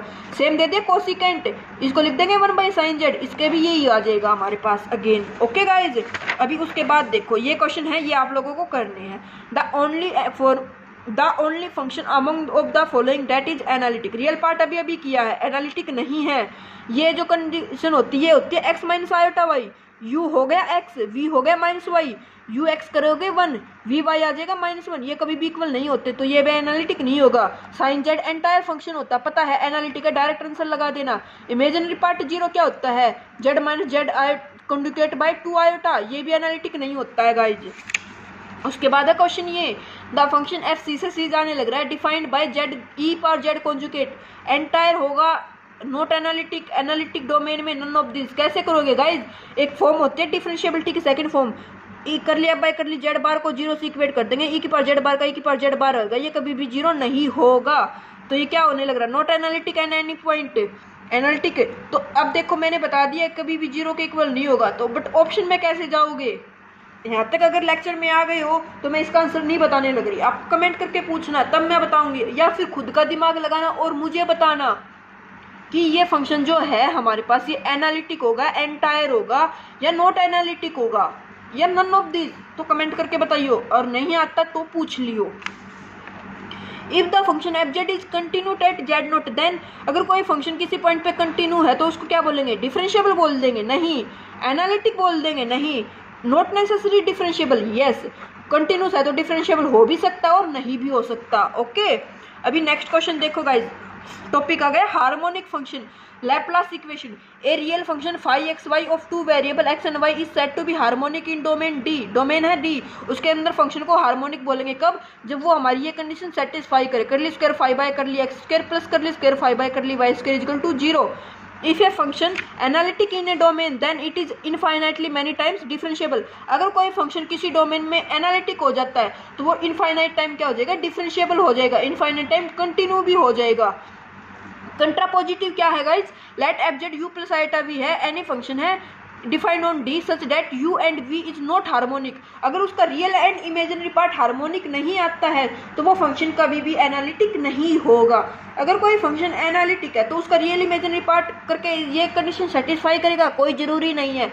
कंट्रापोजिटिव है गाइज, अगर फंक्शन हार्मोनिक की कंडीशन को सेटिस्फाई नहीं करता ना तो वो फंक्शन कभी भी क्या नहीं होगा, एनालिटिक नहीं होगा। उसके बाद गाइस बात आती है, हमें वो क्वेश्चन में u दे देता है, v फाइंड करना होता है, v दे देता है, u फाइंड करना होता है, या फिर u दे दिया एफ जेड फाइंड करना है, v दे दिया एफ जेड फाइंड करना है। तो कैसे करते हैं, देखो u दे रखा है, v फाइंड करना है, तो v करना है तो dv लेके चलते हैं, dv equal to curly v by करली x dx plus curly v by curly y dy।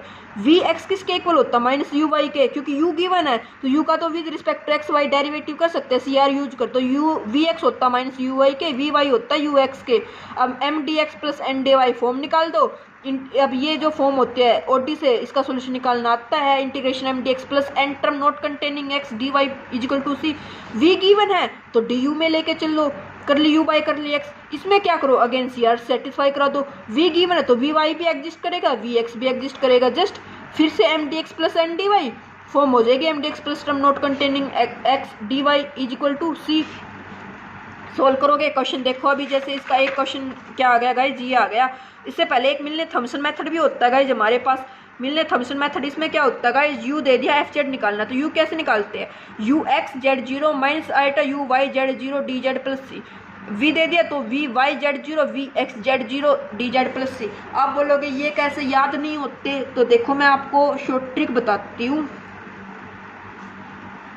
Question दे दिया गाइज, क्वेश्चन के थ्रू देखेंगे, शॉर्ट ट्रिक कभी बोलो शॉर्ट ट्रिक तो नहीं बताई, क्वेश्चन के थ्रू देखेंगे। यू दे दिया, determine the analytic function whose real part, u दे दिया, हमें बताना है analytic function means f z बताना है, एफ जेड निकालो यू से, u x z zero, x function जो होता है यू एक्स वाई होता है ना, तो एक्स के प्लेस पे जेड पुट करना, वाई के प्लेस पे जीरो पुट करना है, तो यू का यू एक्स निकाल दो, यू का यू वाई निकाल दो, यू एक्स देखो। अब गाइस कहाँ पे गया एनालिटिक वाला फंक्शन हमारे पास, जब मैंने आप लोगों को डेफिनेशन बताई थी एनालिटिक की, देखो मैंने बताया था एफ जेड को एनालिटिक अगर हमारे पास डिफरेंशिएबल हो जाता है तो हम लिखते हैं f Z is equal to u x plus iota v x. इसको लिख सकते हैं guys u x minus iota u y, C R का यूज करके, u x plus iota v x था, यहाँ पे क्या था डिफरेंशिएशन था, बोथ साइड क्या कर दो इंटीग्रेशन करो, इसके डिफरेंशिएशन से इंटीग्रेशन कैंसिल, यहाँ पे इंटीग्रेशन आ जाएगा।